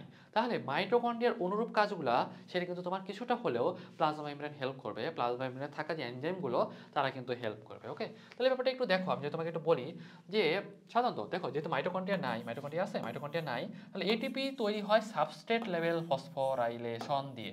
এখন তুমি বলতে পারো ভাইয়া সাবস্ট্রেট লেভেল ফসফোরাইলেশন ব্যাপারটা কি? তাই আমি একটু নোট খাতায় চলে যাই, তাহলে হয়তো তোমাদের একটু ব্যাপারটা তোমাদের জন্য ইজি হবে বোঝাটা। সাবস্ট্রেট লেভেল ফসফোরাইলেশন যে ব্যাপারটা হলো, তাহলে মনে করো আমার হলো এ একটা বিক্রিয়ক, বি একটা বিক্রিয়ক, সেখান থেকে সি আর ডি তৈরি হলো, আর এই বিক্রিয়াতে আমার হলো একটা এটিপি তৈরি হলো। ওকে, একটা এটিপি তৈরি হলো। এই এটিপিটা হলো যে এই যে এখানে একটা এটিপি তৈরি হলো, সেটা আমার বিক্রিয়া চলাকালীন অবস্থাতেই তৈরি হয়েছে, সেটাকে আমরা বলতেছি সাবস্ট্রেট লেভেল, বা বিক্রিয়া চলাকালীন যে এটা তৈরি হলো সেইটাকে বলছি আমরা সাবস্ট্রেট লেভেল এটিপি, বা এইটা হলো একটা তোমার সাবস্ট্রেট লেভেল এটিপি। কিন্তু মনে করো সাপোজ এই বিক্রিয়াতে আমার একটা তোমার এখানে তোমার NADH2 উৎপন্ন হয়েছে, হ্যাঁ, বা NADH2 উৎপন্ন হয়েছে বা বিজারিত হয়েছে NADP-টা। এই NADH2-কে আমি যদি ভাঙতে চাই, এই NADH2 না অনেকটা চেকের মতো, বুঝছো, চেক বইয়ের মতো। তো এই চেক বইতে তুমি ভাঙাইতে চাও, তাহলে অবশ্যই তোমাকে মাইটোকন্ড্রিয়ার কাছে যেতে হবে। মাইটোকন্ড্রিয়া ছাড়া কিন্তু তুমি কোনোভাবেই এই চেক বইটাকে ভাঙাইতে পারবে না। যেহেতু তোমার এদের মাইটোকন্ড্রিয়া নাই, তুমি চাইলেও কিন্তু NADH2 উৎপন্ন হইলে সেই NADH2-কে তুমি ভাঙ্গায়ে এটিপি তৈরি করতে পারবে না। তার মানে কি, এইখানকার যে এটিপি যেটা, শুধুমাত্র তুমি সাবস্ট্রেট লেভেল প্রক্রিয়ায় বা সাবস্ট্রেট লেভেল অবস্থায় যে তোমার এটিপি তৈরি হয়েছে, সেটাই কিন্তু কেবলমাত্র ব্যাকটেরিয়ার জন্য প্রযোজ্য এটিপি, বা কেবলমাত্র এই এটিপিটাকেই সে ইউজ করতে পারবে। ঠিক আছে, এই এটিপিটা, এই যে NADH2 হলো, এই একটা NADH2 থেকে তো প্রায় 3টা এটিপি পাওয়া যায়, তাই না? আমি এইখানকার 3টা এটিপির একটা এটিপিও পাবো না। কেন পাবো না? কারণ আমার কিন্তু মাইটোকন্ড্রিয়া নাই। তাহলে আমি যদি জিজ্ঞাসা করি যে আমাদের যে প্লাজমা মেমব্রেন যেটা আছে, প্লাজমা মেমব্রেনটা মেইনলি সাবস্ট্রেট লেভেল ফসফোরাইলেশনের মাধ্যমে বা সাবস্ট্রেট লেভেল ফসফোরাইলেশন প্রক্রিয়ায় কিছুটা হলেও এটিপি দিতে বা এটিপি তৈরি করতে আমাদের হেল্প করে। মেসোজোম দেখো, মেসোজোমটা কিন্তু অলরেডি তোমাদের বলে ফেলছি। মেসোজোমটা কি জানো? একটা জায়গা, বা সাপোজ আমরা যদি একটু চিত্রটাই দেখানোর চেষ্টা করি তাহলে হয়তো তোমরা বুঝতে পারবা। দেখো একটু ভিতরের দিকে ঢুকে গেছিল, তাই না? একটু তোমরা চিত্রটা একটু খেয়াল করো যে এখানে একটা জায়গা একটু তোমার ভিতরের দিকে ঢুকে গেছে, যেটা কিন্তু আমাদের যখন কোষ বিভাজন হবে তখন কিন্তু এটা পুরোটা গিয়ে এরকম করে তোমার দুই ভাগ করে ফেলবে, এবং তোমার দ্বিবিভাজন প্রক্রিয়ায় ব্যাকটেরিয়াকে বিভাজিত হইতে হেল্প করবে। ওকে, তো একটু চলে আসো আমরা সামনে আবার চলে যাই। এখান থেকে আরও অনেক ব্যাপার-স্যাপার আছে। এই সাধারণত এই ব্যাপারগুলো আমার জন্য খুবই বেশি ইম্পর্টেন্ট। মেসোজোম তো বললাম।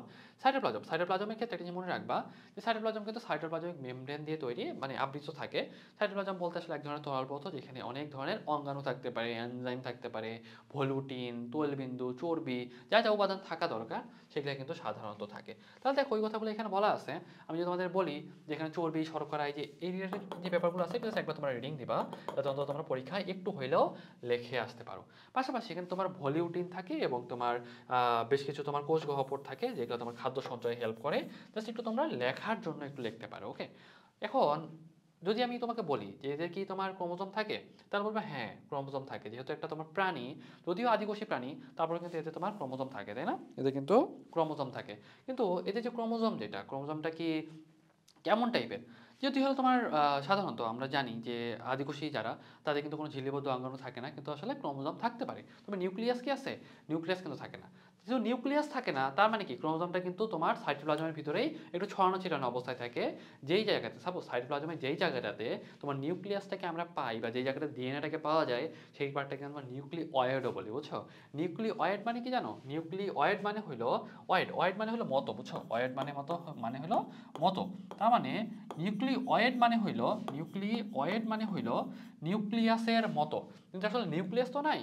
যেই জায়গাটাতে নিউক্লিয়াস বাদে, বা এই আমাদের যে ব্যাকটেরিয়া ডিএনএ যে জায়গাটাতে একটু কনডেন্সড বা একটু ঘন সন্নিবিষ্ট অবস্থায় থাকে, সেই জায়গাটাকে আমরা নিউক্লিওয়েডও বলতে পারি। ওকে, তাহলে ব্যাপারটা একটু খেয়াল রাখার চেষ্টা করবা। আর প্লাজমিড ব্যাপারটা কি জানো?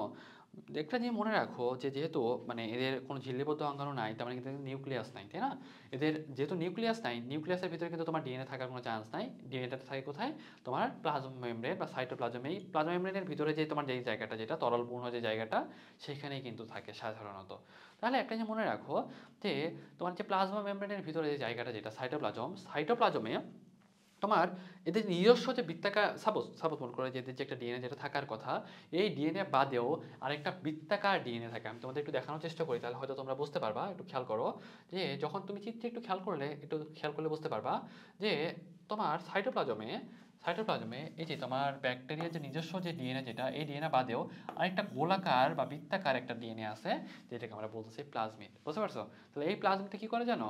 যখন আমরা রিকম্বিনেন্ট ডিএনএ টেকনোলজির মাধ্যমে নতুন কোনো একটা জিনিস তৈরি করতে যাই বা জেনেটিক ইঞ্জিনিয়ারিং প্রক্রিয়া ইউজ করতে চাই, সেখানে কিন্তু এই আমাদের যে প্লাজমিড যেটা আছে, প্লাজমিডটা কিন্তু আমরা বাহক হিসেবে ইউজ করতে পারি। রিকম্বিনেন্ট ডিএনএ টেকনোলজিতে এটাকে সাধারণত ইউজ করা হয়। ওকে, তাহলে এই ব্যাপারটা আই থিঙ্ক তোমরা অন্তত বলতে পারবা। তাহলে আমরা যদি একটু সামারি আকারে বলতে যাই, তাহলে আমাদের একটু কী কী থাকে বলো তো আমাদের ব্যাকটেরিয়ার গঠনে। আমাদের কিন্তু সাধারণত এই কোশ্চেনটা আমাদের কীভাবে আসে বলো? সাধারণত আমাদের গহতেই আসে বেশিরভাগ ক্ষেত্রে। বলে যে একটা ব্যাকটেরিয়ার গঠন ব্যাখ্যা করো। ব্যাকটেরিয়ার গঠনটা তুমি কীভাবে ব্যাখ্যা করবা? তুমি বলবা যে আমাদের ব্যাকটেরিয়ার গঠনটা নিম্নে ব্যাখ্যা করা হলো। সাপোজ মনে করো আমি তোমাদের একটু দেখানোর চেষ্টা করি, তাহলে হয়তো একটু তোমাদের জন্য বেটার হয়। একটু খেয়াল করো যে এটা তোমাদের হলো খাতার পেজ। হ্যাঁ, খাতার পেজ। মনে করো তুমি এখান থেকে বলা শুরু করলা, আর তুমি এখানে কোষপ্রাচীর বললা। কোষপ্রাচীরের ক্ষেত্রে তুমি বলবা যে এদের কোষপ্রাচীরটা পেপটিডোগ্লাইকন দিয়ে তৈরি। কিছু কিছু ক্ষেত্রে পুরু হতে পারে, কিছু কিছু ক্ষেত্রে পাতলা হতে পারে। যাদের পুরু হয় তাদের বলা হয় গ্রাম পজিটিভ, যাদের পাতলা হয় তাদের বলা হয় গ্রাম নেগেটিভ। তারপর তুমি হলো ব্যাকটেরিয়ার গঠনের স্ট্রাকচারটা দিলাম। তারপর তুমি 2 নম্বরে আসো। 2 নম্বরে বলো যে তোমার হলো কোষ ঝিল্লি থাকে বা প্লাজমা মেমব্রেন থাকে, চারদিকে তোমার ক্যাপসিউল থাকে, তোমার একটা তোমার এখানে কি ছিল বলো তো, তোমার নিউক্লিয়াস তো নাই, নিউক্লিওয়েড থাকে বা তোমার এখানে ক্রোমোজোম থাকে, সেটা বলে ফেলো। তারপর প্লাজমিড ছিল, প্লাজমিডটা বলে ফেলো। রাইবোজোম থাকে, রাইবোজোমটা বলে ফেলো। তারপর আনুষঙ্গিক যে ব্যাপার সেগুলো ছিল সেগুলো একটু বলে ফেলো। তাহলে মোটামুটি তুমি যদি বলতে পারো তাহলে দেখবা কি অলমোস্ট তোমার কিন্তু দেড় পেজ অনায়াসে দেখবা যে তোমার দেড় পেজ কিন্তু ভর্তি হয়ে যাবে। ওকে, তুমি যদি এরকম 3 মার্কের একটা কোশ্চেনে যদি দেড় পেজ লিখতে পারো, চিত্র সুন্দর করে আঁকতে পারো, তোমার 3 মার্ক কিন্তু আরামেই পেয়ে যাবে। বুঝছো? সেজন্য আসলে এটা নিয়ে খুব একটা টেন্সড হওয়ার কোনো কারণ নাই। আমি যদি বলি যে এই কোশ্চেনটা কীভাবে আসতে পারে, তাহলে বলবা যে ভাইয়া এটা কিন্তু আমাদের সিকিউতে আসে সাধারণত। তো ওই কথাটাই বলতেছিলাম যে আমাদের হলো কোষপ্রাচীরটা কী দিয়ে তৈরি, তাহলে বলবা পেপটিডের গ্লাইকান দিয়ে তৈরি, পাশাপাশি কিন্তু মুরামিক অ্যাসিড এবং টিকোইক অ্যাসিডও কিন্তু থাকতে পারে। তাহলে ব্যাপারটা এটা মনে রাখার চেষ্টা করবা। আর যাদের মানে পেপটিডের গ্লাইকান লেয়ারটা যাদের একটু পুরু হয় তারা কিন্তু সাধারণত গ্রাম পজিটিভ ব্যাকটেরিয়া, যাদের একটু একটু চিকন হয় তারা কিন্তু গ্রাম নেগেটিভ ব্যাকটেরিয়া। কেন আমাদের গ্রাম পজিটিভ গ্রাম নেগেটিভটা বেশি ইম্পর্টেন্ট? কারণ আমরা বুঝতে পারি যে আমাদের এখানে কোন টাইপের অ্যান্টিবায়োটিক ইউজ করতে হবে, কোন টাইপের অ্যান্টিবায়োটিক ইউজ করে আমরা তাকে প্রতিহত করতে পারবো। এবং যদি পেপটিডের গ্লাইকান লেয়ারটা পুরো হয় তারা কিন্তু ক্রিস্টাল ভায়োলেট যে রং যেটা, সেটাকে কিন্তু সে ধারণ করতে পারবে। ওকে, আশা করি তোমাদের অন্তত এটা বোঝাইতে পারছি। তারপরে একটু দেখো যে ক্যাপসুলটাকে কি বলে বলো? ক্যাপসুলটাকে বলা হয় স্লাইম লেয়ার। ক্যাপসুলটাকে কি বলা হয়? স্লাইম লেয়ারও বলা হয়। কি বলা হয়? স্লাইম লেয়ারও বলা হয়। এটা কাজ কি বলো? তাহলে বলবো ফ্যাগোসাইটোসিস প্রক্রিয়ায় বাধা দেয়। কি করে? ফ্যাগোসাইটোসিস প্রক্রিয়ায় বাধা দেয়। এবং প্রতিকূল পরিবেশটায় এবং প্রতিকূল পরিবেশে সাধারণত ব্যাকটেরিয়াকে একটা প্রতিরক্ষা দিতে হেল্প করে। প্লাজেলা তো জানোই চলাচলে হেল্প করে, এবং পিলি যেটা সেটা কিন্তু সংযুক্ত হইতে হেল্প করে। প্লাজমা মেমব্রেন, এখানে অনেক এনজাইম থাকে যেগুলো তোমার মাইটোকন্ড্রিয়ার অনুরূপ হিসেবে কাজ করতে পারে। কিছু কিছু ক্ষেত্রে তোমার ফটোসিনথেটিক যে ব্যাকটেরিয়া যেগুলো আছে সেগুলোতেও অনেকটা শক্তি উৎপন্ন করতে হেল্প করে। পাশাপাশি দেখো আমাদের কিন্তু এখানে সাইটোপ্লাজমে কিন্তু অনেক অঙ্গাণু ছিল বা প্রয়োজনীয় যে উপাদানগুলো সেগুলো ছিল। পাশাপাশি ক্রোমোজোম রিলেটেড কথাবার্তাগুলো বলছি। সাধারণত আমাদের ক্রোমোজোমের ক্ষেত্রে একটা ব্যাপার দেখো, সাধারণত সুগঠিত নিউক্লিয়াসের পরিবর্তে কেবলমাত্র একটা ক্রোমোজোম থাকে। কয়টা ক্রোমোজোম থাকে? আমি যদি তোমাকে জিজ্ঞাসা করি যে ব্যাকটেরিয়ার ক্রোমোজোম কয়টা, তাহলে বলবে একটা। ব্যাকটেরিয়ার ক্রোমোজোম কয়টা? একটা। এবং সেটা কিন্তু সাইটোপ্লাজমে থাকে, এটা কিন্তু তোমার নিউক্লিয়াসের ভিতরে থাকে না। এবং এটা মনে রাখো দ্বিসূত্রক ডিএনএ। এটা কেমন? দ্বিসূত্রক ডিএনএ। এটা কিন্তু কার্যকর, বৃত্তাকার এবং নগ্ন। কোনো কি তোমার হিস্টোন প্রোটিন থাকে? কোনো কিন্তু হিস্টোন প্রোটিন থাকে না। যখন আমরা ব্যাকটেরিয়ার বৈশিষ্ট্যগুলো পড়ছি তখন কিন্তু এটা তোমাদের সুন্দর করে ব্যাখ্যা করা হয়েছে। ওকে, তাহলে ব্যাপারটা আই থিঙ্ক তোমাদের অন্তত মনে আছে। তারপর দেখো যে ক্রোমোজোমকে ঘিরে কোনো নিউক্লিয়ার আবরণ থাকে না। কেন বলো তো? কারণ এখানে ঝিল্লিবদ্ধ কোনো অঙ্গাণু থাকে না। এবং নিউক্লিয়াসে কিন্তু সাধারণত যেহেতু নিউক্লিয়াস নাই, সেজন্য ডিএনএ সম্বলিত যে অঞ্চল সেটা কিন্তু আমরা নিউক্লিওয়েডও বলি, যেটা কিন্তু আমরা অলরেডি আলোচনা করে ফেলছি। ওকে, তাহলে আই থিঙ্ক এই ব্যাপারটা অন্তত তোমাদের মনে থাকবে। এখানে আরও একটা ব্যাপার আছে দেখো, প্লাজমিড যে ব্যাপারটা, প্লাজমিড কি হয় জানো? সাধারণত তোমার ব্যাকটেরিয়ার যে মূল যে ক্রোমোজোম সেই ক্রোমোজোম ছাড়াও আরেকটা তোমার হলো ক্রোমোজোম থাকে, যেটা কিন্তু একটা বৃত্তাকার ডিএনএ অণু, যেটাতে অল্প সংখ্যক জিন থাকে। এবং জীব প্রযুক্তিতে আমাদের যে যখন রিকম্বিনেন্ট ডিএনএ তৈরি করতে যাই তখন কিন্তু সাধারণত সেটাকে আমরা ভেক্টর হিসেবে বা বাহক হিসেবে সাধারণত সেটাকে ইউজ করতে পারি। ঠিক আছে? তাহলে আই থিঙ্ক অন্তত আমাদের এই ব্যাপারটা অন্তত বোঝাতে পারছি। তাহলে একটা জিনিস আমাদের অন্তত মনে রাখতে হবে যে ভাইয়া আমাদের কী কী জিনিস থাকে? আমাদের মোটামুটি 8 থেকে 9টা আছে। তোমার যদি পরীক্ষায় সবগুলো যদি মনে নাও থাকে, তুমি যদি 6-7টাও লিখতে পারো ভালোভাবে, আশা করা যায় তুমি ফুল মার্কই পাবা। বুঝছো? কারণ আসলে এটা নিয়ে খুব একটা চিন্তা করার কোনো প্রয়োজন নেই। ওকে, তাহলে একটু দেখো আমরা একটু সামনে চলে যাই, এখান থেকে আরও অনেক ব্যাপার আছে। দেখো যে ফ্লাজেলা আর পিলি, ফ্লাজেলা আর পিলি পার্থক্য একটু তোমরা পড়তে পারবা। সাধারণত এটা তোমার মানে চলনে হেল্প করে, এটা কিন্তু তোমার হলো জাস্ট সংযুক্ত হইতে হেল্প করে। এটা সাধারণত তৈরি হয় কোথা থেকে?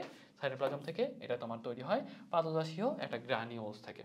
সাধারণত এটা লম্বা, এটা কিন্তু তোমার একটু খাটো ফাঁপা দণ্ডাকার এবং শক্ত অঙ্গ বিশেষ।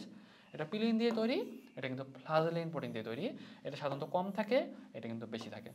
আর এটা কিন্তু চলনে হেল্প করে, এটা কিন্তু তোমার সংযুক্তিতে হেল্প করে। তবে একটা মজার ব্যাপার কি জানো, তুমি যদি একটু হলো ব্যাকটেরিয়া যে চিত্র যেটা সেটা যদি একটু খেয়াল করো, দেখো কি পিলি দিছে মাত্র 2টা, ফ্লাজেলা দিছে অনেকগুলো। আর এখানে কি লেখছো দেখছো? এখানে লেখছে যে তোমার হলো ফ্লাজেলা থাকে কম, পিলি থাকে বেশি। তো ব্যাপারটা একটু উল্টা হয়ে গেছে না? চিত্র কিন্তু একটু উল্টা পাল্টা দিচ্ছে। যাই হোক, তোমরা একটু চিত্র আঁকার সময় একটু ভালোভাবে আঁকো, তাহলে দেখবে যে তোমার জন্য একটু বেটার হবে।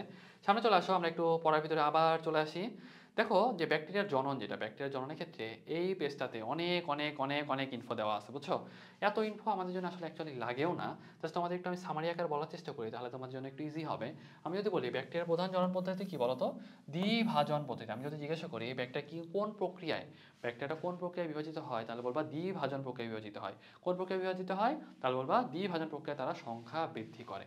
তাহলে একটা জিনিস আমি তোমাদের বলি, সাধারণত দেখো কুড়ি তথা মুকুলোদ্গম বা এই টাইপের মাঝে মধ্যে বৃদ্ধি হতে পারে, আমাদের জন্য খুব একটা ইম্পর্টেন্ট না। আমাদের জন্য বেশি ইম্পর্টেন্ট যেটা, সেটা তোমার দ্বিভাজন প্রক্রিয়া। দ্বিভাজন প্রক্রিয়াটা তুমি একটু জাস্ট আগে আইডিয়া নাও, তাহলে তোমার জন্য একটু বেটার হবে যে আসলে ব্যাপারটা কি হয়। দেখো আমি যদি বলি, যেটা আমরা দেখতেছো একটা ব্যাকটেরিয়াম কোষ, এই ব্যাকটেরিয়াম কোষের শুরুতে কি হয় জানো? এটা একটু আস্তে আস্তে আস্তে একটু বড় হয়, একটু তোমার চ্যাপ্টা হয়, বুঝছো? এটা একটু লম্বা হয়, দেখো একটু বড় হচ্ছে না? একটু আস্তে আস্তে বড় হচ্ছে। বড় হওয়ার পর কি হয় জানো? একটু সুন্দর দিন পরে ভিতর দিকে ঢুকে যায়। আমি একটু জাস্ট দেখানোর চেষ্টা করি তোমাদের, তাহলে হয়তো একটু ভালো বুঝতে পারবা। দেখো প্রথমে আস্তে আস্তে কিন্তু একটু চওড়া হচ্ছে, তাই না? একটু আস্তে আস্তে কিন্তু চওড়া হচ্ছে, দেখো আস্তে আস্তে কিন্তু চওড়া হচ্ছে। তারপর সুন্দর করে যেটা একটু ভিতর দিকে ঢুকে গেছে, এটা একটু আস্তে আস্তে ভিতর দিকে ঢুকে গেছে। পরে আস্তে আস্তে এই জায়গাটা যুক্ত হয়ে পরে দুইটা আলাদা একটা ব্যাকটেরিয়া তৈরি করছে।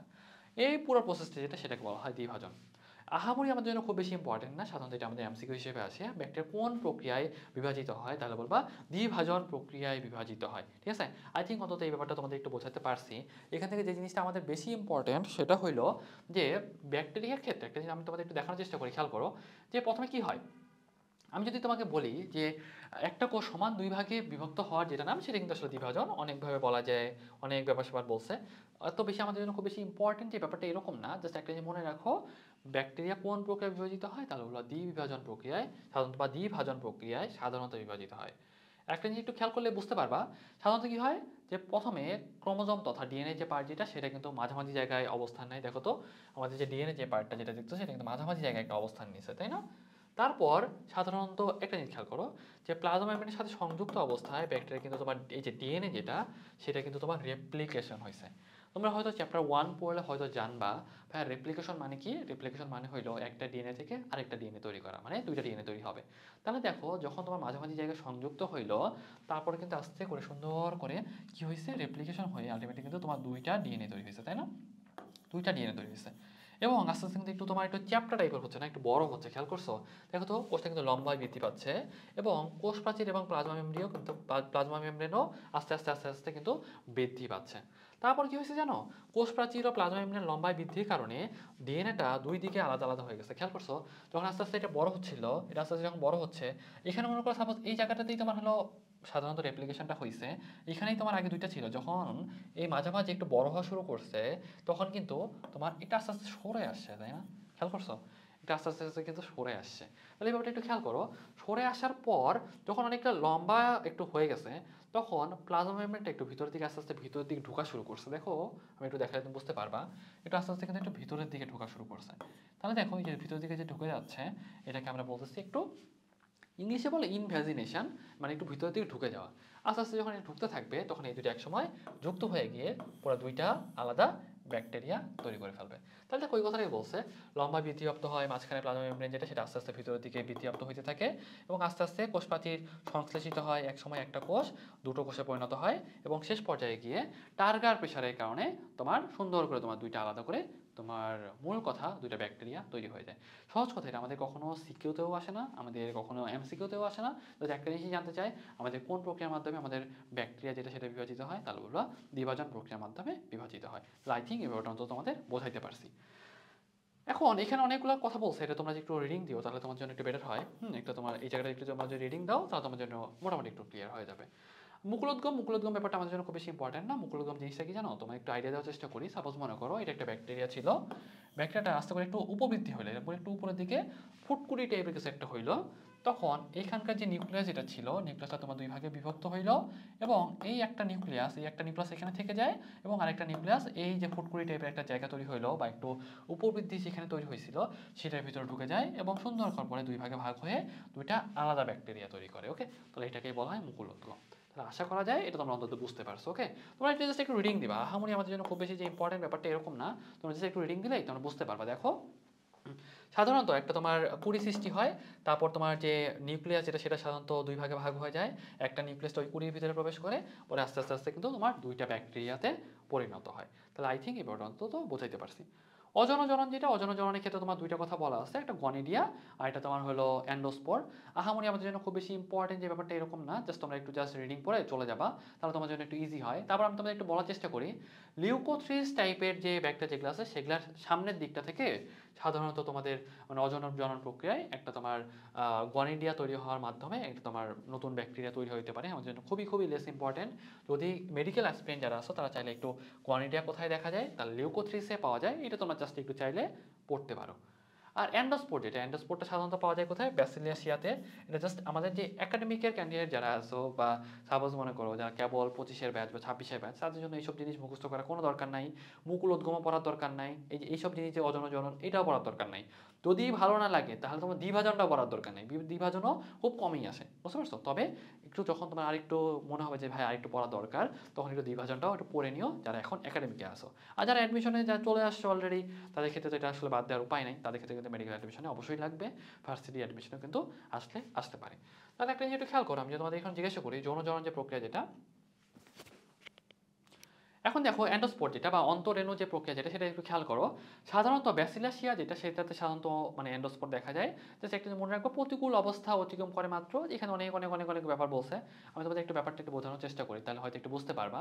মূল কথা হলো কি জানো, একটা হলো সাধারণত ব্যাসিলাসিয়া যে গোত্র যেটা সেটা সাধারণত আমাদের অ্যান্ডোস্পোর দেখা যায়, প্রতিটা ব্যাকটেরিয়াম থেকে একটা অন্তরেণু বা অ্যান্ডোস্পোর তৈরি হয়, যেটা সাধারণত বংশবৃদ্ধি করে না, শুধুমাত্র প্রতিকূল অবস্থা যেটা সেটা তোমার পার করতে হেল্প করে।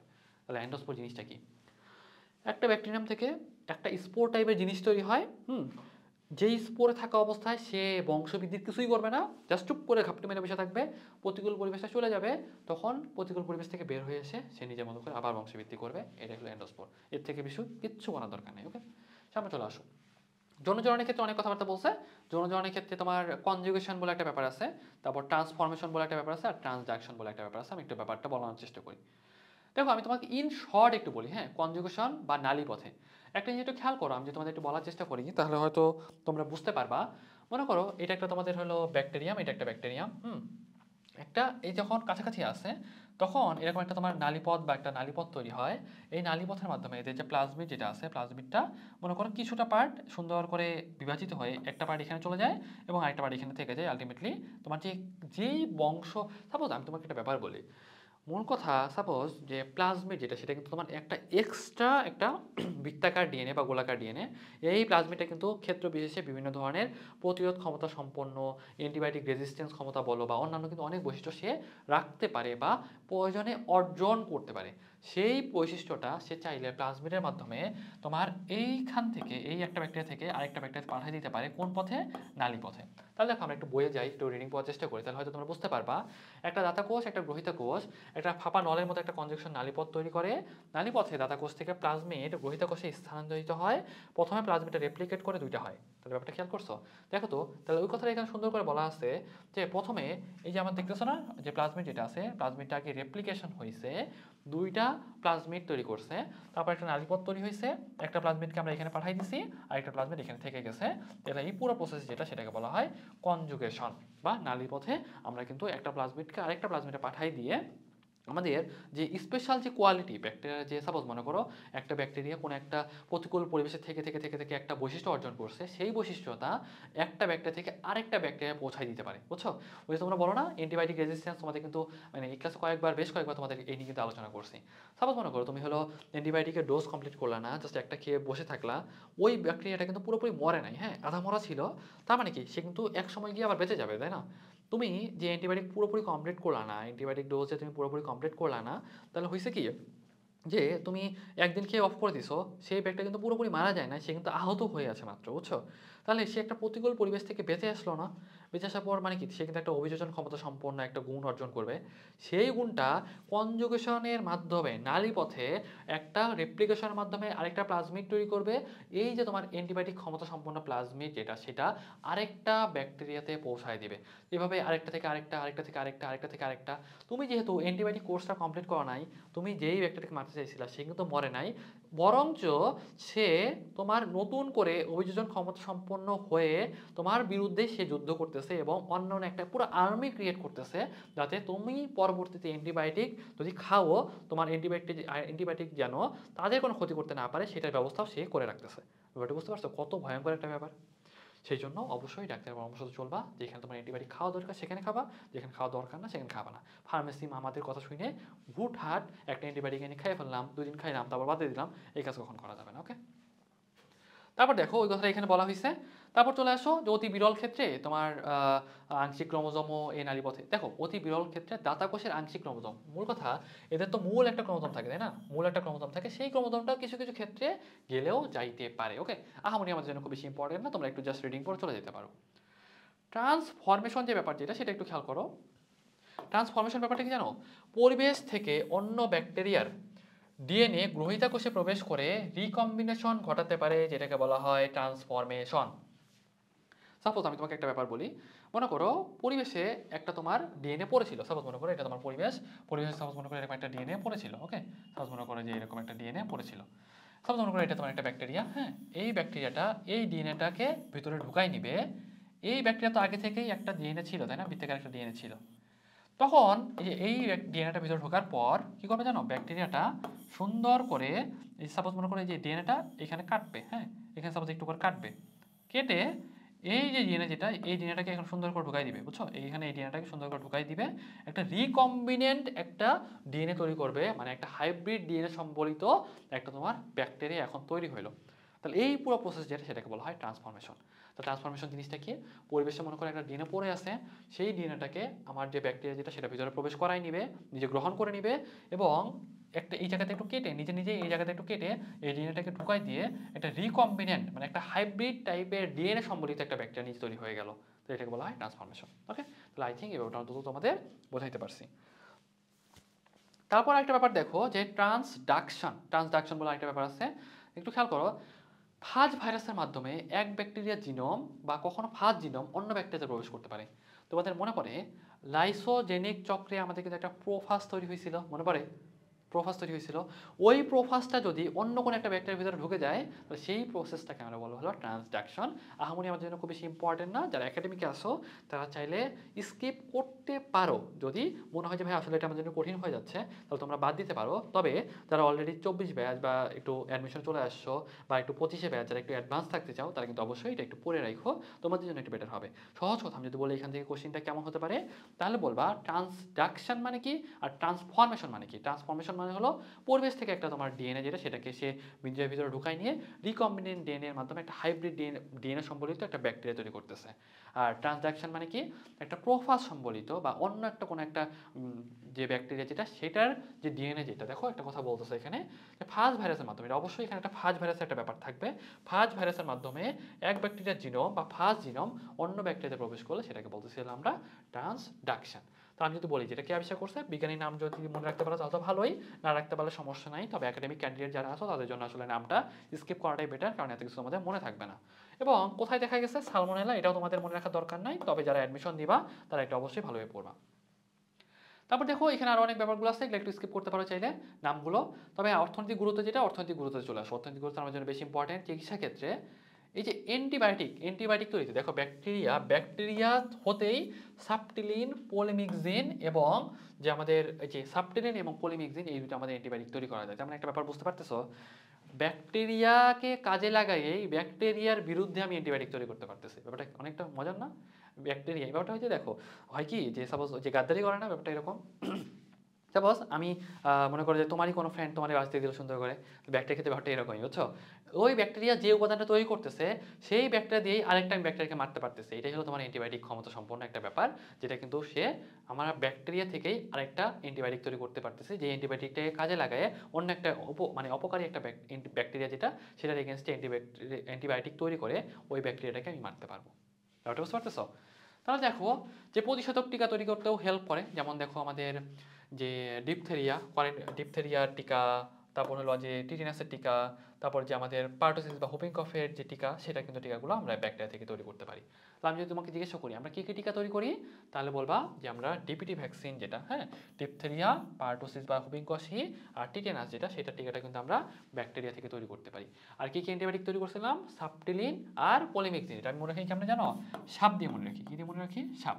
তাহলে দেখো সাবটেলিন এবং পলিমিক্সা, তাই না? সাবটেলিন এবং পলিমিক্সা, এটা মনে রাখো, এখান থেকে আর কিছু লাগে না। কৃষিক্ষেত্রে চলে আসো। কৃষিক্ষেত্রে তোমার উর্বরতা বৃদ্ধিতে হেল্প করে, এটা তো তোমরা জানোই। নাইট্রোজেন সংবন্ধনেও হেল্প করে, এটা আমি মনে রাখতাম ক্যাপ দিয়ে, বুঝছো? এই যে তিনটা উদাহরণ দেওয়া আছে, এটা আমি মনে রাখতাম ক্যাপ দিয়ে। তাহলে দেখো সিতে ক্লস্ট্রিডিয়াম, এতে তোমার অ্যাজোব্যাক্টার, পিতে হলো সিউডোমোনাস, ঠিক আছে? এটা মনে রাখবা। তাহলে আমাদের একাডেমিকে যারা ক্যান্ডিডেট আছো তারা কী কী পড়বা বলো তো? এই ক্যাপ যেটা, এটা একটু পড়ে অবশ্যই, কারণ নাইট্রোজেন সংবন্ধনে কে কী হেল্প করে, এই ব্যাকটেরিয়াগুলো কিন্তু তোমাদের সাধারণত পিটিএসটির এক্সামগুলোতে সাধারণত দেয়। এবং কী কী অ্যান্টিবায়োটিক তৈরি করতে পারতেছি, তাহলে বলবা সাবটিলিন এবং পলিমিক্সা অ্যান্টিবায়োটিকটা তৈরি করতে পারতেছি। যদি এটা মনে না থাকে তাহলে একটু স্কিপ করো। আর তবে মেডিকেল অ্যাডমিশন ক্যান্ডিডেট যারা আছে তারা অবশ্যই কিন্তু পড়বা এটা, ওকে?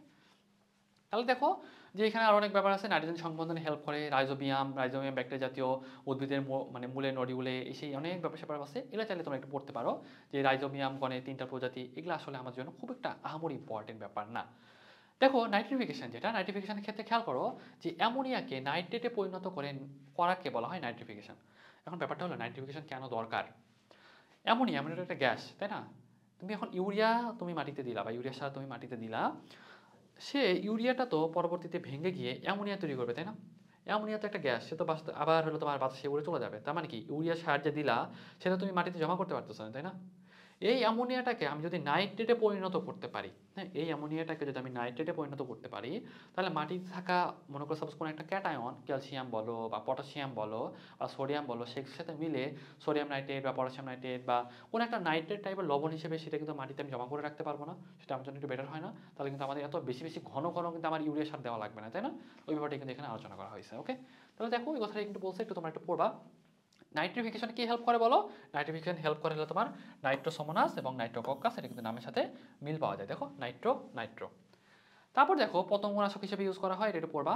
ব্যাসিলাস থুরিনগিয়ানসিস যেটা, সেটা সাধারণত পতঙ্গ নিয়ন্ত্রণে হেল্প করা হয়। তোমরা যখন চ্যাপ্টার 11 পড়বা সেখানে কিন্তু পাবা, হ্যাঁ? জীব প্রযুক্তি চ্যাপ্টারটাতে বিটি বেগুন, বিটি তুলা, বিটি ভুট্টা, বিটিতে হলো ব্যাসিলাস থুরিনগিয়ানসিস, ওকে? এটা কি সাধারণত ইউজ করা হয়।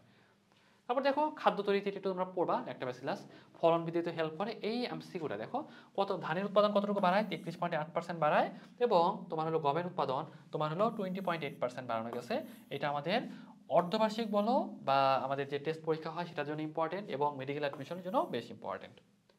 তারপর চলে আসো চা, কফি, তামাকজাত প্রক্রিয়াকরণে, হ্যাঁ? এখন একটা জিনিস দেখো, চা, কফি, তামাক এইটা পৃথিবীতে সবচেয়ে বেশি খাওয়া জিনিস।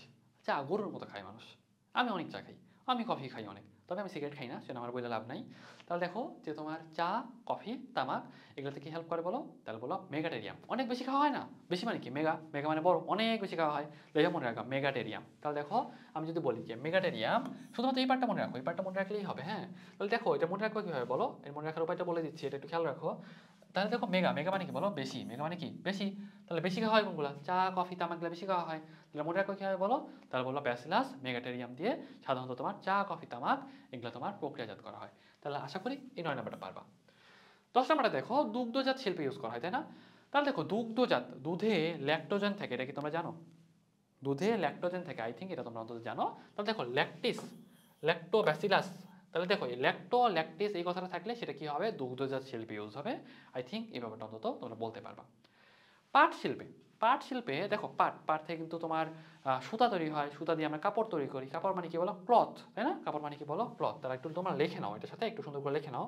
তাহলে আমি যদি তোমাদের একটু বলি, দেখো পাট, হ্যাঁ, পাট থেকে আমরা কি করি বলো? সুতা।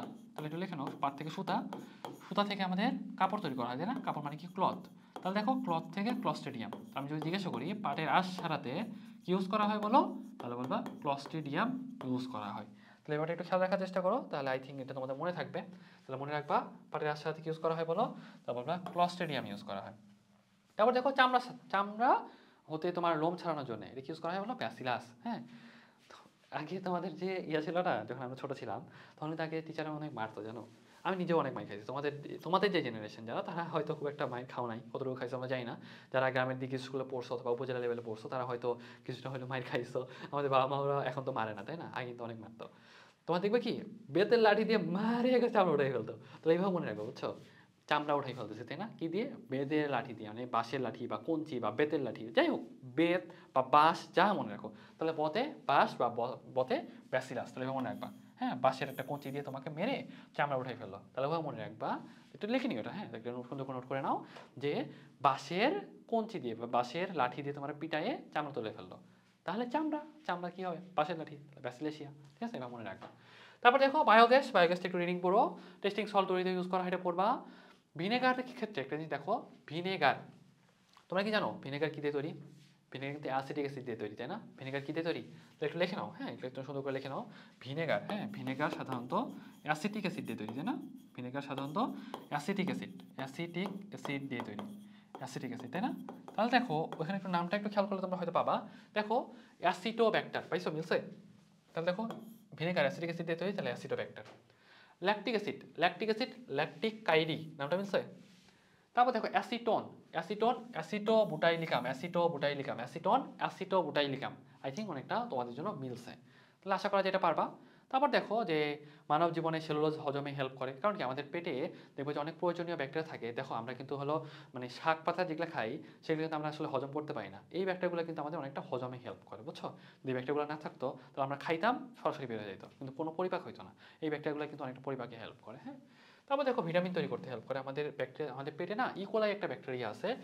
এই ইকোলাই যে ব্যাকটেরিয়া যেটা, সেটা কিন্তু আমাদের সুন্দর করে ভিটামিন বি কমপ্লেক্স, দেখো vitamin B, vitamin K, vitamin B two, folic acid, biotin, এগুলো তৈরি করতে হেল্প করে। আই থিঙ্ক এটা অন্তত তোমাদের মনে থাকবে। এবং জিন প্রকৌশলে কিন্তু আমরা ইকোলাই যে ব্যাকটেরিয়া যেটা, অ্যাগ্রোব্যাকটেরিয়াম যেটা, সেটা কিন্তু আমরা অনেক ইউজ করি, এটা মনে রাখবা। এটা আমরা চ্যাপ্টার 11-তে পাবো। পাশাপাশি দেখো পরিবেশের উন্নয়নে হেল্প করে, আবর্জনা পচায় নিতে বা এই ব্যাপারগুলোতে হেল্প করে। পয় নিষ্কাশনে আমরা জুগলিয়া র্যামিগারা ইউজ করি, তাই না? পয় নিষ্কাশনে আমরা কি ইউজ করি বলো? জুগলিয়া র্যামিগারা ইউজ করি। প্রচুর প্রচুর প্রচুর ইম্পর্টেন্ট। ঠিক আছে, 3-4টে স্টার দিয়ে রাখো, খুবই খুবই খুবই ইম্পর্টেন্ট। হ্যাঁ, মেডিকেল অ্যাডমিশন যারা দিবা তাদের জন্য, যারা তোমার একাডেমিক আছে তাদের জন্য। তেল অপসারণে কি হেল্প করে বলো? সিউডোমোনাস অ্যারেজিনোসা, যদি মনে রাখতে পারো তাহলে তো ভালোই। যারা একাডেমিক ক্যান্ডিডেট আছো তারা আপাতত স্কিপ করতে পারো, তবে মেডিকেল অ্যাডমিশন ক্যান্ডিডেট যারা আছো তারা কিন্তু অবশ্যই পড়বা। বায়োগ্যাসটা চাইলে সবাই স্কিপ করতে পারো, যদি মনে রাখতে পারো তাহলে তো ভালোই। আর ব্যাকটেরিয়া জনিত রোগ দেখো, মানুষের অনেক রোগ হয়, যেমন দেখো যক্ষা, নিউমোনিয়া, টাইফয়েড, কলেরা, ডিপথেরিয়া, আমাশয়, ধনুষ্টঙ্কার, এগুলো আসলে মনে রাখার কোনো উপায় নাই, বুঝছো? তো ব্যাপারটা হলো যতটুকু আন্দাজে মনে রাখা যায় বা যতটুকু একটু বারবার বারবার পড়ে পড়ে একটু আইডিয়া রাখা যায়। তুমি যদি একটু মানে ভাইরাসজনিত রোগগুলো যদি একটু মনে রাখতে পারো, তাহলে ব্যাকটেরিয়াজনিত রোগগুলো কিন্তু মনে রাখা তোমাদের জন্য কম্পারেটিভলি একটু ইজি। ওকে, তো আই থিঙ্ক এই ব্যাপারটা অন্তত তোমরা মনে রাখতে পারবা। তাহলে চলে আসো সামনে যৌনবাহিত রোগ দেখো, সেক্সুয়ালি ট্রান্সমিটেড ডিজিজ। যে তোমার গনোরিয়া দেখো, গনোরিয়া, সিফিলিস। গনোরিয়াটা কি দিয়ে ছড়ায় বলো? নাইজেরিয়া গনোরিয়া দিয়ে ছড়ায়। খুবই খুবই ইম্পর্টেন্ট, 3 স্টার দিয়ে রাখো। কি দিয়ে ছড়ায় এটা আমাদের লাগবে। একাডেমিক অ্যাডমিশন যে যেখানে পরীক্ষা দিতে যাও সবখানেই লাগে। তারপর দেখো ট্রেপোনামা প্যালিডিয়াম যে সিফিলিস হয়, এটা আমাদের জন্য খুবই ইম্পর্টেন্ট। এই দুইটা ব্যাকটেরিয়ার নাম আর রোগ আমাদের জন্য খুবই ইম্পর্টেন্ট, মনে রাখতে হবে। তারপর দেখো গরম বয়সে যক্ষা, আনডিউলেটেড ফিভার, এগুলো জাস্ট পড়ো।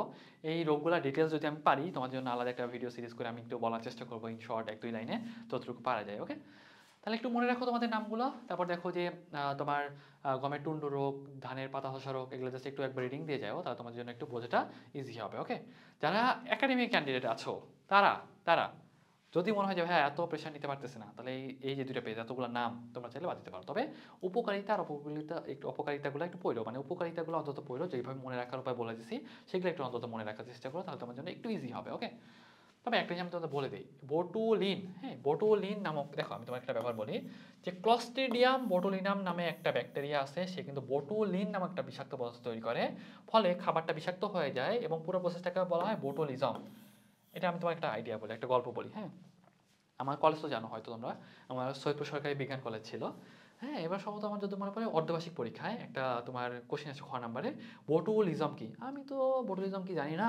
পরে উল্টাপাল্টা এমন কি কি যে লেখছি, পরে বই খুলে পরে দেখতে পারলাম বটুলিজম মানে হলো যে ক্লস্ট্রিডিয়াম বটুলি নাম যে ব্যাকটেরিয়া যেটা আছে সেটা যে বিষাক্ত পদার্থ তৈরি করে, সেটার কারণে অনেক সময় মারাও যেতে পারে মানুষ। পুরো যে প্রসেস সেটাকে বলা হয় বটুলিজম।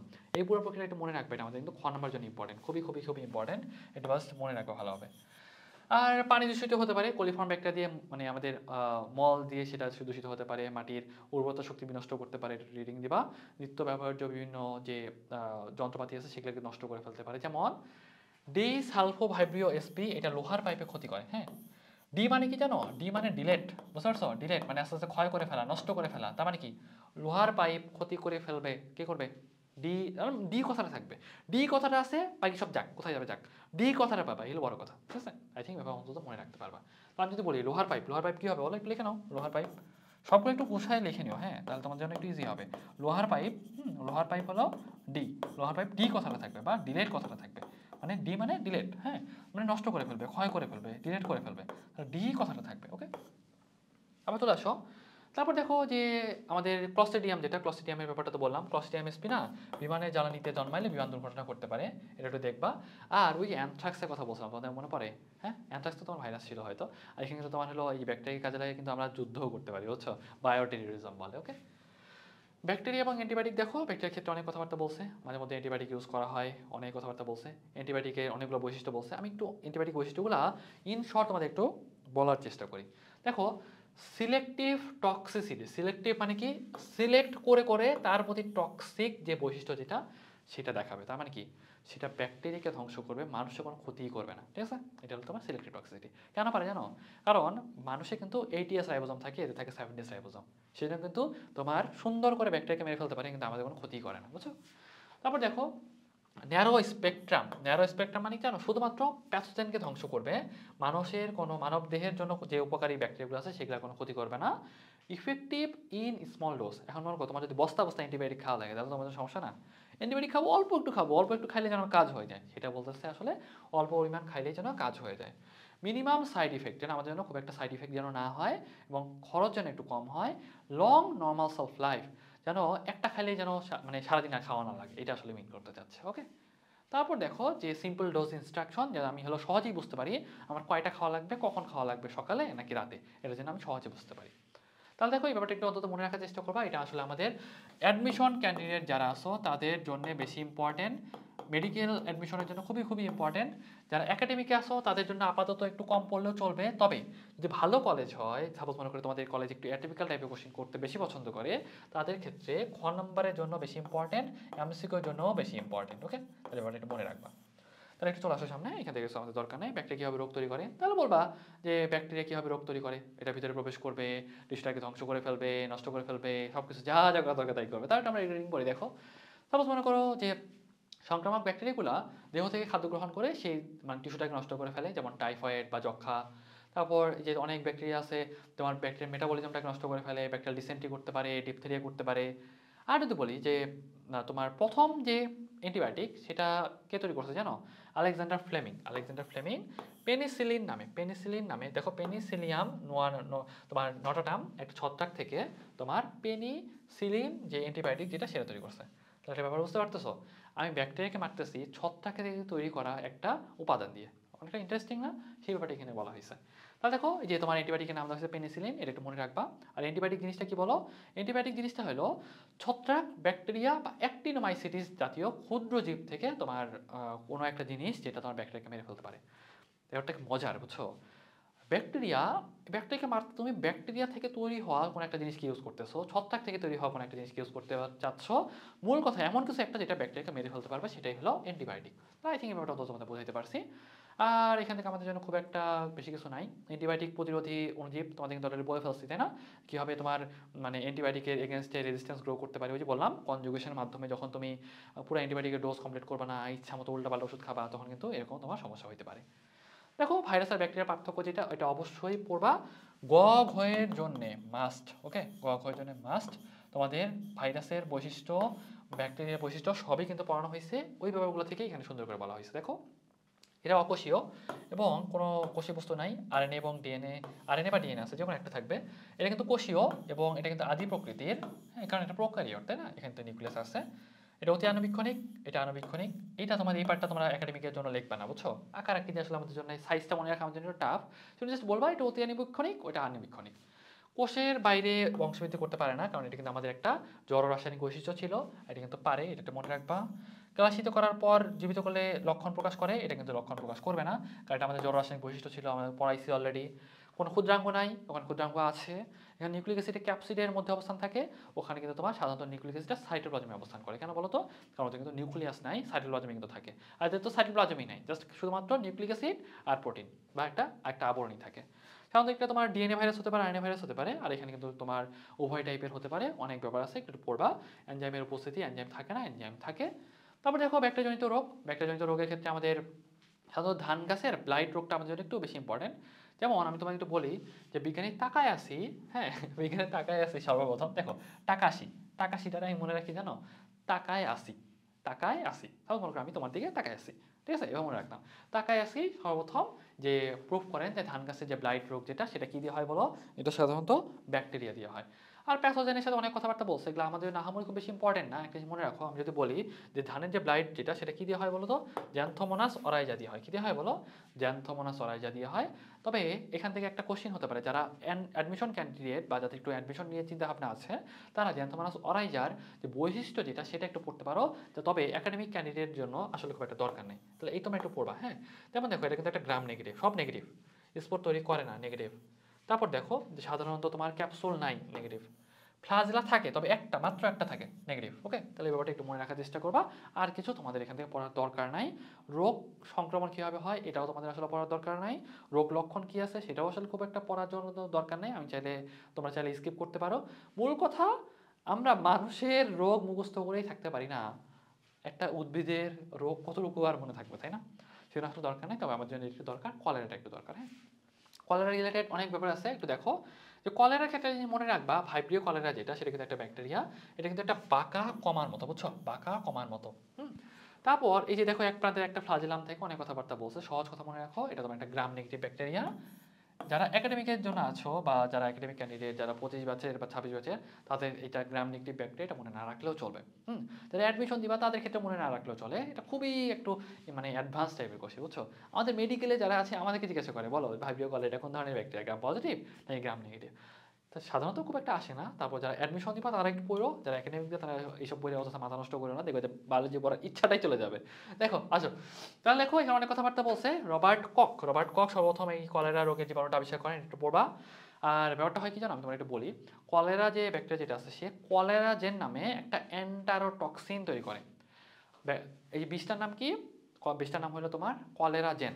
এন্টারোটক্সিন মানে কি? এন্টারো মানে অন্ত্র। আমি একটু লিখে দেই, অ্যান্টারোটক্সিন ওয়ার্ডটা একটু তোমাদের ভেঙে শিখাই দিই, তাহলে হয়তো তোমাদের জন্য ইজি হবে। অ্যান্টারোটক্সিন টক্সিন মানে বিষ, টক্সিন মানে বিষ। আর অ্যান্টারো মানে কি জানো? অ্যান্টারো মানে হলো অন্ত্র। অ্যান্টারো মানে কি বলো? অন্ত্র। তার মানে অন্ত্রের জন্য বিষ। হ্যাঁ, এরকম একটা বিষের নাম কি বলো? কলেরাজেন। হ্যাঁ, এই কলেরাজেনটা হলো তোমার ওই অ্যান্টারোটক্সিন হিসেবে কাজ করে। কে তৈরি করে বলো এই কলেরাজেনটা? এই কলেরাজেনটা তৈরি করে ভাইব্রিও কলেরা। এই কলেরাজেন যে এন্টারোটক্সিন আছে সেটা তোমার তৈরি করে। ওকে, তাহলে আই থিঙ্ক এবার অন্তত তোমাদের বোঝাইতে পারছি। তাহলে দেখবে কি, যে কলেরাজেনটা তোমার খাবারের সাথে মিশাই গেলে বা কোনো কারণে তোমার পেটের ভিতরে ঢুকলে তাহলে তোমার প্রচুর ডায়রিয়া হবে, বুঝছো? ডায়রিয়া হবে কেমন জানো? তোমার এমন ডায়রিয়া হবে তোমার, মানে কি বলবো, মানে কোনো পায়খানা থাকবে না, সহজ কথা, বুঝতে পারছো? জাস্ট খালি পানি বেরোবে, খালি পানি বেরোবে, বুঝতে পারছো? চাল ধোয়া পানির মতো। তাহলে তো ওই কথাটাই বলছে। পরে তোমার একবার চাল ধোয়া পানির মতো বের হয়, জ্বর থাকে, বমি হয়, নারীর গতি ক্ষীণ হয়ে যায়, শরীর ঠান্ডা হয়ে যায়, রক্তবাহ অক্সিজেন মানে তোমার অক্সিজেন পায় না ব্রেইন। তারপর মানে তোমার মাসেল তোমার দেখবে যে একটু ক্র্যাম্প হয়ে যায়, কাঁপতে থাকে। তারপর মূল কথা, আমাদের যে মিনারেলস যেগুলো আছে সেগুলো সাধারণত বের হয়ে যায়। ওকে, তারপর দেখো যে তোমার রোগীর প্রচুর মানে তোমার পিপাসা পায়, খিঁচুনি দেখা যায়, রক্তচাপ এবং তাপমাত্রা কমে যায়। তারপর এই রিলেটেড অনেক ব্যাপার বলছে, টেম্পারেচার কমে যায়, চোখ বসে যায়, দেহ বিবর্ণ হয়ে যায়, অনেক ব্যাপার বলছে। আমি তোমাদের ইন শর্ট বলি, একটা গল্প বলি তোমাদের, হ্যাঁ। কয়েকদিন পর পর দেখবে কি যে তোমার সাংবাদিক যারা আছে ওরা নিউজ করে কি জানো, রোগীর হয়েছে ডায়রিয়া, দিছে হলো কলেরা স্যালাইন, বুঝতে পারছো? শোনো একটা তোমাদের ব্যাপার বলি, তোমরা অন্তত এই জ্ঞানটা রাখো। আমার স্টুডেন্ট যারা আছো তোরা অন্তত এইটুকু জ্ঞান অন্তত তোমাদের রাখবা। ডাক্তার, একজন ডাক্তার কখনোই চায় না তার পেশেন্ট মারা যাক, বুঝতে পারছো? ডাক্তারটা চায় যে সে তার সর্বোচ্চটা দিয়ে হলেও সে যেন তার পেশেন্টকে, তার রোগীকে যেন বাঁচাইতে পারে। সেজন্য যে অযথা হাসপাতালে গিয়ে মারপিট করা, সাপোজ মনে করে কোনো কারণে একটু মানে একটু দেরি হয়েছে, সেই জন্য তোমার ডাক্তারকে মারপিট করা, এইসব করতে চাবে না, বুঝছো? এটা আসলে কোনো একটা ভদ্র মানুষের কাজ না। তোমার ডাক্তার হবা, তোমার সাথে যদি কেউ এরকম ব্যবহার করে তাহলে তোমার কিন্তু খুবই বাজে লাগবে। একজন ডাক্তার কখনোই জেনে বুঝে তার রোগীর ক্ষতি হবে এরকম কখনো চিন্তাও করে না, বুঝছো? তার সর্বোচ্চটা দেওয়ার চেষ্টা করে যাতে সে তার রোগীটার জন্য ভালো একটা আউটপুট দিতে পারে, ভালো একটা রেসপন্স করতে পারে, ভালো একটা ট্রিটমেন্ট দিতে পারে। এই ব্যাপারটা দেখো, আমি তোমার একটা গল্প বলি, হ্যাঁ? কী হয়েছে জানো? আহ, একবার স্ট্রেচার করে, সাপোজ এরকম তোমার হলো গ্রামের দিকে তো ডায়রিয়া রোগী অনেক বেশি। একটা দেখবে যে এরকম অসুস্থ হয়ে গেছে একটা ছোট বাচ্চারে ওর বাপ মা নিয়ে আসতেছে স্ট্রেচারে করে ডাক্তারের কাছে আনার পর, ডাক্তার তো দেখলো যে একবারে মানে তোমার নাড়ির গতি কমে গেছে, চোখ বসে গেছে, খুবই পাতলা পায়খানা হয়েছে, মানে বাপ মা তাকে হিস্ট্রি দিছে যে এই অবস্থা। ডাক্তার কি করছে, চোখের এদিক দিয়ে নিচে একটু দেখলো, চোখ ডেবে গেছে, মানে তোমার নাড়ির গতি অনেক কম, মানে পালস দিয়ে অনেক কম। এখন ডাক্তার জিজ্ঞাসা করছে, আপনার ছেলে কখন শেষ, মানে লাস্ট টাইম কখন প্রসাব করছে? এখন বাপ মা গেছে খেইবে, বাপ মা খেপে গেছে কেন? আমার ছেলে অসুস্থ, ডাক্তার কই হলো আমার ট্রিটমেন্ট করবে তার কোনো খবর নাই, আমার ছেলে কখন হাঁকছে না মুছছে সেটা নিয়ে হলো ডাক্তারের খোঁজ হয়েছে, ডাক্তারের উপর তো চড়াও। এখন ব্যাপারটা কেন বুঝে বললাম না, ডাক্তার কিন্তু অযথা তোমার কাছে কোনো কিছু জানতে চায় না বা অযথা কিন্তু তোমাকে বদার করে না, ডাক্তার কিন্তু আসলে তোমার জন্য রিলেভেন্ট যে কোশ্চেন যেটা সেটাই করছে। কেন আমি কি সেই ডাক্তারটা কেন জিজ্ঞাসা করছে জানো? যে লাস্ট টাইম কখন সে মানে তোমার প্রসাব করছে। ব্যাপারটা হলো যখন তুমি প্রচুর পরিমাণে তোমার ডায়রিয়া হবে, পাতলা পায়খানা হবে, তোমার বডি থেকে কিন্তু প্রচুর পরিমাণে তোমার পানি বের হয়ে যাবে। প্রচুর পরিমাণে পানি বের হয়ে গেলে তোমার কিন্তু আস্তে আস্তে আস্তে কিন্তু যে মূত্রের পরিমাণটা কমতে থাকবে। মূত্রের পরিমাণ যদি একবারে বন্ধ হয়ে যায়, আমরা তখন বুঝতে পারি যে হ্যাঁ রোগীটা শকে চলে যাচ্ছে, তার কিন্তু রক্তের ভিতরে রক্তের যে পানি বা রক্তের পরিমাণ সেটা কিন্তু কমে যাচ্ছে, আমার বিভিন্ন অঙ্গ প্রত্যঙ্গ কম পরিমাণ অক্সিজেন পাচ্ছে, সেখান থেকে কিন্তু হাইপক্সিয়া বা কম পরিমাণ অক্সিজেন পেয়ে সেই অঙ্গটা মারাও যেতে পারে, বা মাল্টি অর্গান ফেইলিওর হয়ে মানে অনেকগুলো অঙ্গ প্রত্যঙ্গ ফেইল করে মারাও যেতে পারে। তাহলে দেখো তো ওই ডাক্তারটা কি অযথা একটা কোশ্চেন করছে? অযথা কোনো কোশ্চেন করা নাই। কিন্তু এদিক দিয়ে কী হলো, আমাদের রোগীর যে আত্মীয় স্বজন আছে, বাবা মা আছে, তারা কিছু বুঝলো না, হুদাই ডাক্তারের পিটানো শুরু করলো। এরকম কখনো করবা? আমার স্টুডেন্ট যারা আছো তারা অন্তত এইটুকু ভদ্রতা, এইটুকু সৌজন্যতা, এইটুকু ধৈর্য অন্তত ধরবা, ঠিক আছে? যাই হোক, চলো আমরা একটু দেখি ক্লাসে ট্রিটমেন্ট দিবা কেমনে। ট্রিটমেন্ট দিবা, যেহেতু তোমার প্রচুর পরিমাণ লবণ পানি বের হয়ে যাচ্ছে, তাকে কি দিবা বলো? অরাল রিহাইড্রেশন স্যালাইন বা ওআরএস স্যালাইন। মূল কথা, তাকে তুমি স্যালাইন খেতে দিবা। স্যালাইন খেতে দিবা কেন? কারণ স্যালাইন দিলে তার কিন্তু পানি স্বল্পতা যেটা সেটা মেনটেন হচ্ছে, এবং যেই লবণগুলো বের হয়ে যাচ্ছিলো সেটা কিন্তু সে ফিরে পাচ্ছে। যদি খেতে না পারে তাহলে কি দিবা? আইভি স্যালাইন, বুঝছো? আইভি স্যালাইন বলতে এখানে আসলে কলেরা স্যালাইন দেবে, বুঝছো? যদি হয়েছে ডায়রিয়া, কিন্তু আসলে দিচ্ছে কিন্তু কলেরা স্যালাইন, তাই না? নামটাই হলো কলেরা স্যালাইন, বুঝতে পারছো? মূল কথা, নামটাই হলো কলেরা স্যালাইন। মানে ডায়রিয়া হয়েছে দেখে যে কলেরা স্যালাইন দিচ্ছি ব্যাপারটা এরকম না, কলেরা হইলেই যে কলেরা স্যালাইন দিতে হয় ব্যাপারটা এরকম না। ডায়রিয়ার ক্ষেত্রে আমরা সাধারণত কলেরা স্যালাইন, নামটাই হলো কলেরা স্যালাইন, ওকে? আর অনেকগুলো টাইপের স্যালাইনের নাম আছে, এগুলো পরে কোনো ক্লাসে আলোচনা করবো না। আপাতত দেখো যে শিরার মাধ্যমে আমরা যদি খাইতে না পারি তাহলে আমরা আইভি ফ্লুইড দিতে পারি, মানে তোমার স্যালাইন আকারে দিতে পারি। আর প্রতিরোধ কি? তাহলে বলবা যে তোমার হাত পা ধুয়ে, মানে জাস্ট যে একবারে ভদ্রভাবে হাত ধুয়ে ভালো পানি খাবা, উল্টাপাল্টা খাবার দাবার খাওয়া যাবে না। তারপর মনে করো সাপোজ যে রোগের যে পরিধেয় কাপড় বিছানাপত্র এগুলো একটু ভালোভাবে পরিষ্কার টরিষ্কার করতে হবে, এই রিলেটেড অনেকগুলো কথাবার্তা বলছে। মোটামুটি এটুক পড়লে তোমাদের আর কিছু এই চ্যাপ্টারে আর কিছু লাগবে না। তাহলে মোটামুটি যতটুকু পড়াইছি এইটুকু যদি পড়ে থাকো, তাহলে দেখো আমরা একটু যদি রিক্যাপ করি, তাহলে আমরা এই ক্লাসে কী পড়লাম। এই ক্লাসে আমরা মোটামুটি একবার শুরু থেকে ব্যাকটেরিয়া গঠন পড়ছি, তারপর তোমার ব্যাকটেরিয়ার আকার আকৃতি অনেকগুলো ব্যাপার ছিল, কোনটার আকার আকৃতি কেমন সেগুলো আলোচনা করা হয়েছে, ব্যাকটেরিয়া কীভাবে বংশবৃদ্ধি করে সেগুলো আলোচনা করা হয়েছে। তারপর ব্যাকটেরিয়া জনিত অনেকগুলো রোগের কথা আলোচনা করলাম, কোন কোন রোগের ক্ষেত্রে কী ট্রিটমেন্ট দিতে পারি আমরা, কী কী করা উচিত কী করা উচিত না, সেই ব্যাপারগুলো কিন্তু আলোচনা করা হয়েছে, ওকে? যাই হোক, আমাদের নেক্সট ক্লাস যেটা সেটাতে আমরা মেলা নিয়ে আলোচনা করবো। ক্লাসগুলো একটু রেগুলার করে ফেলো, আশা করা যায় তোমাদের এই ক্লাসগুলো পড়লে তোমরা অন্তত বুঝতে পারবা যে আসলে আমাদের কোন জিনিসটা একাডেমিকের জন্য লাগতেছে, কোনটা অ্যাডমিশনের জন্য লাগতেছে। এইভাবে যদি ইন্টারভিউ করে পড়ো তাহলে দেখবে তোমার জন্য বায়োলজিটা সহজ হচ্ছে, দেখবে যে তোমার একাডেমিক অ্যাডমিশন সবখানেই রেজাল্ট ভালো হচ্ছে। তুমি কিন্তু অন্তত বলতে পারবা যে ভাই আমি হ্যাঁ বায়োলজি একটু বুঝে বুঝে পড়ছি, আমার জন্য বায়োলজিটা এখন সহজ লাগতেছে, ওকে? যাই হোক, থ্যাংক ইউ এভরিওয়ান, আসসালামু আলাইকুম।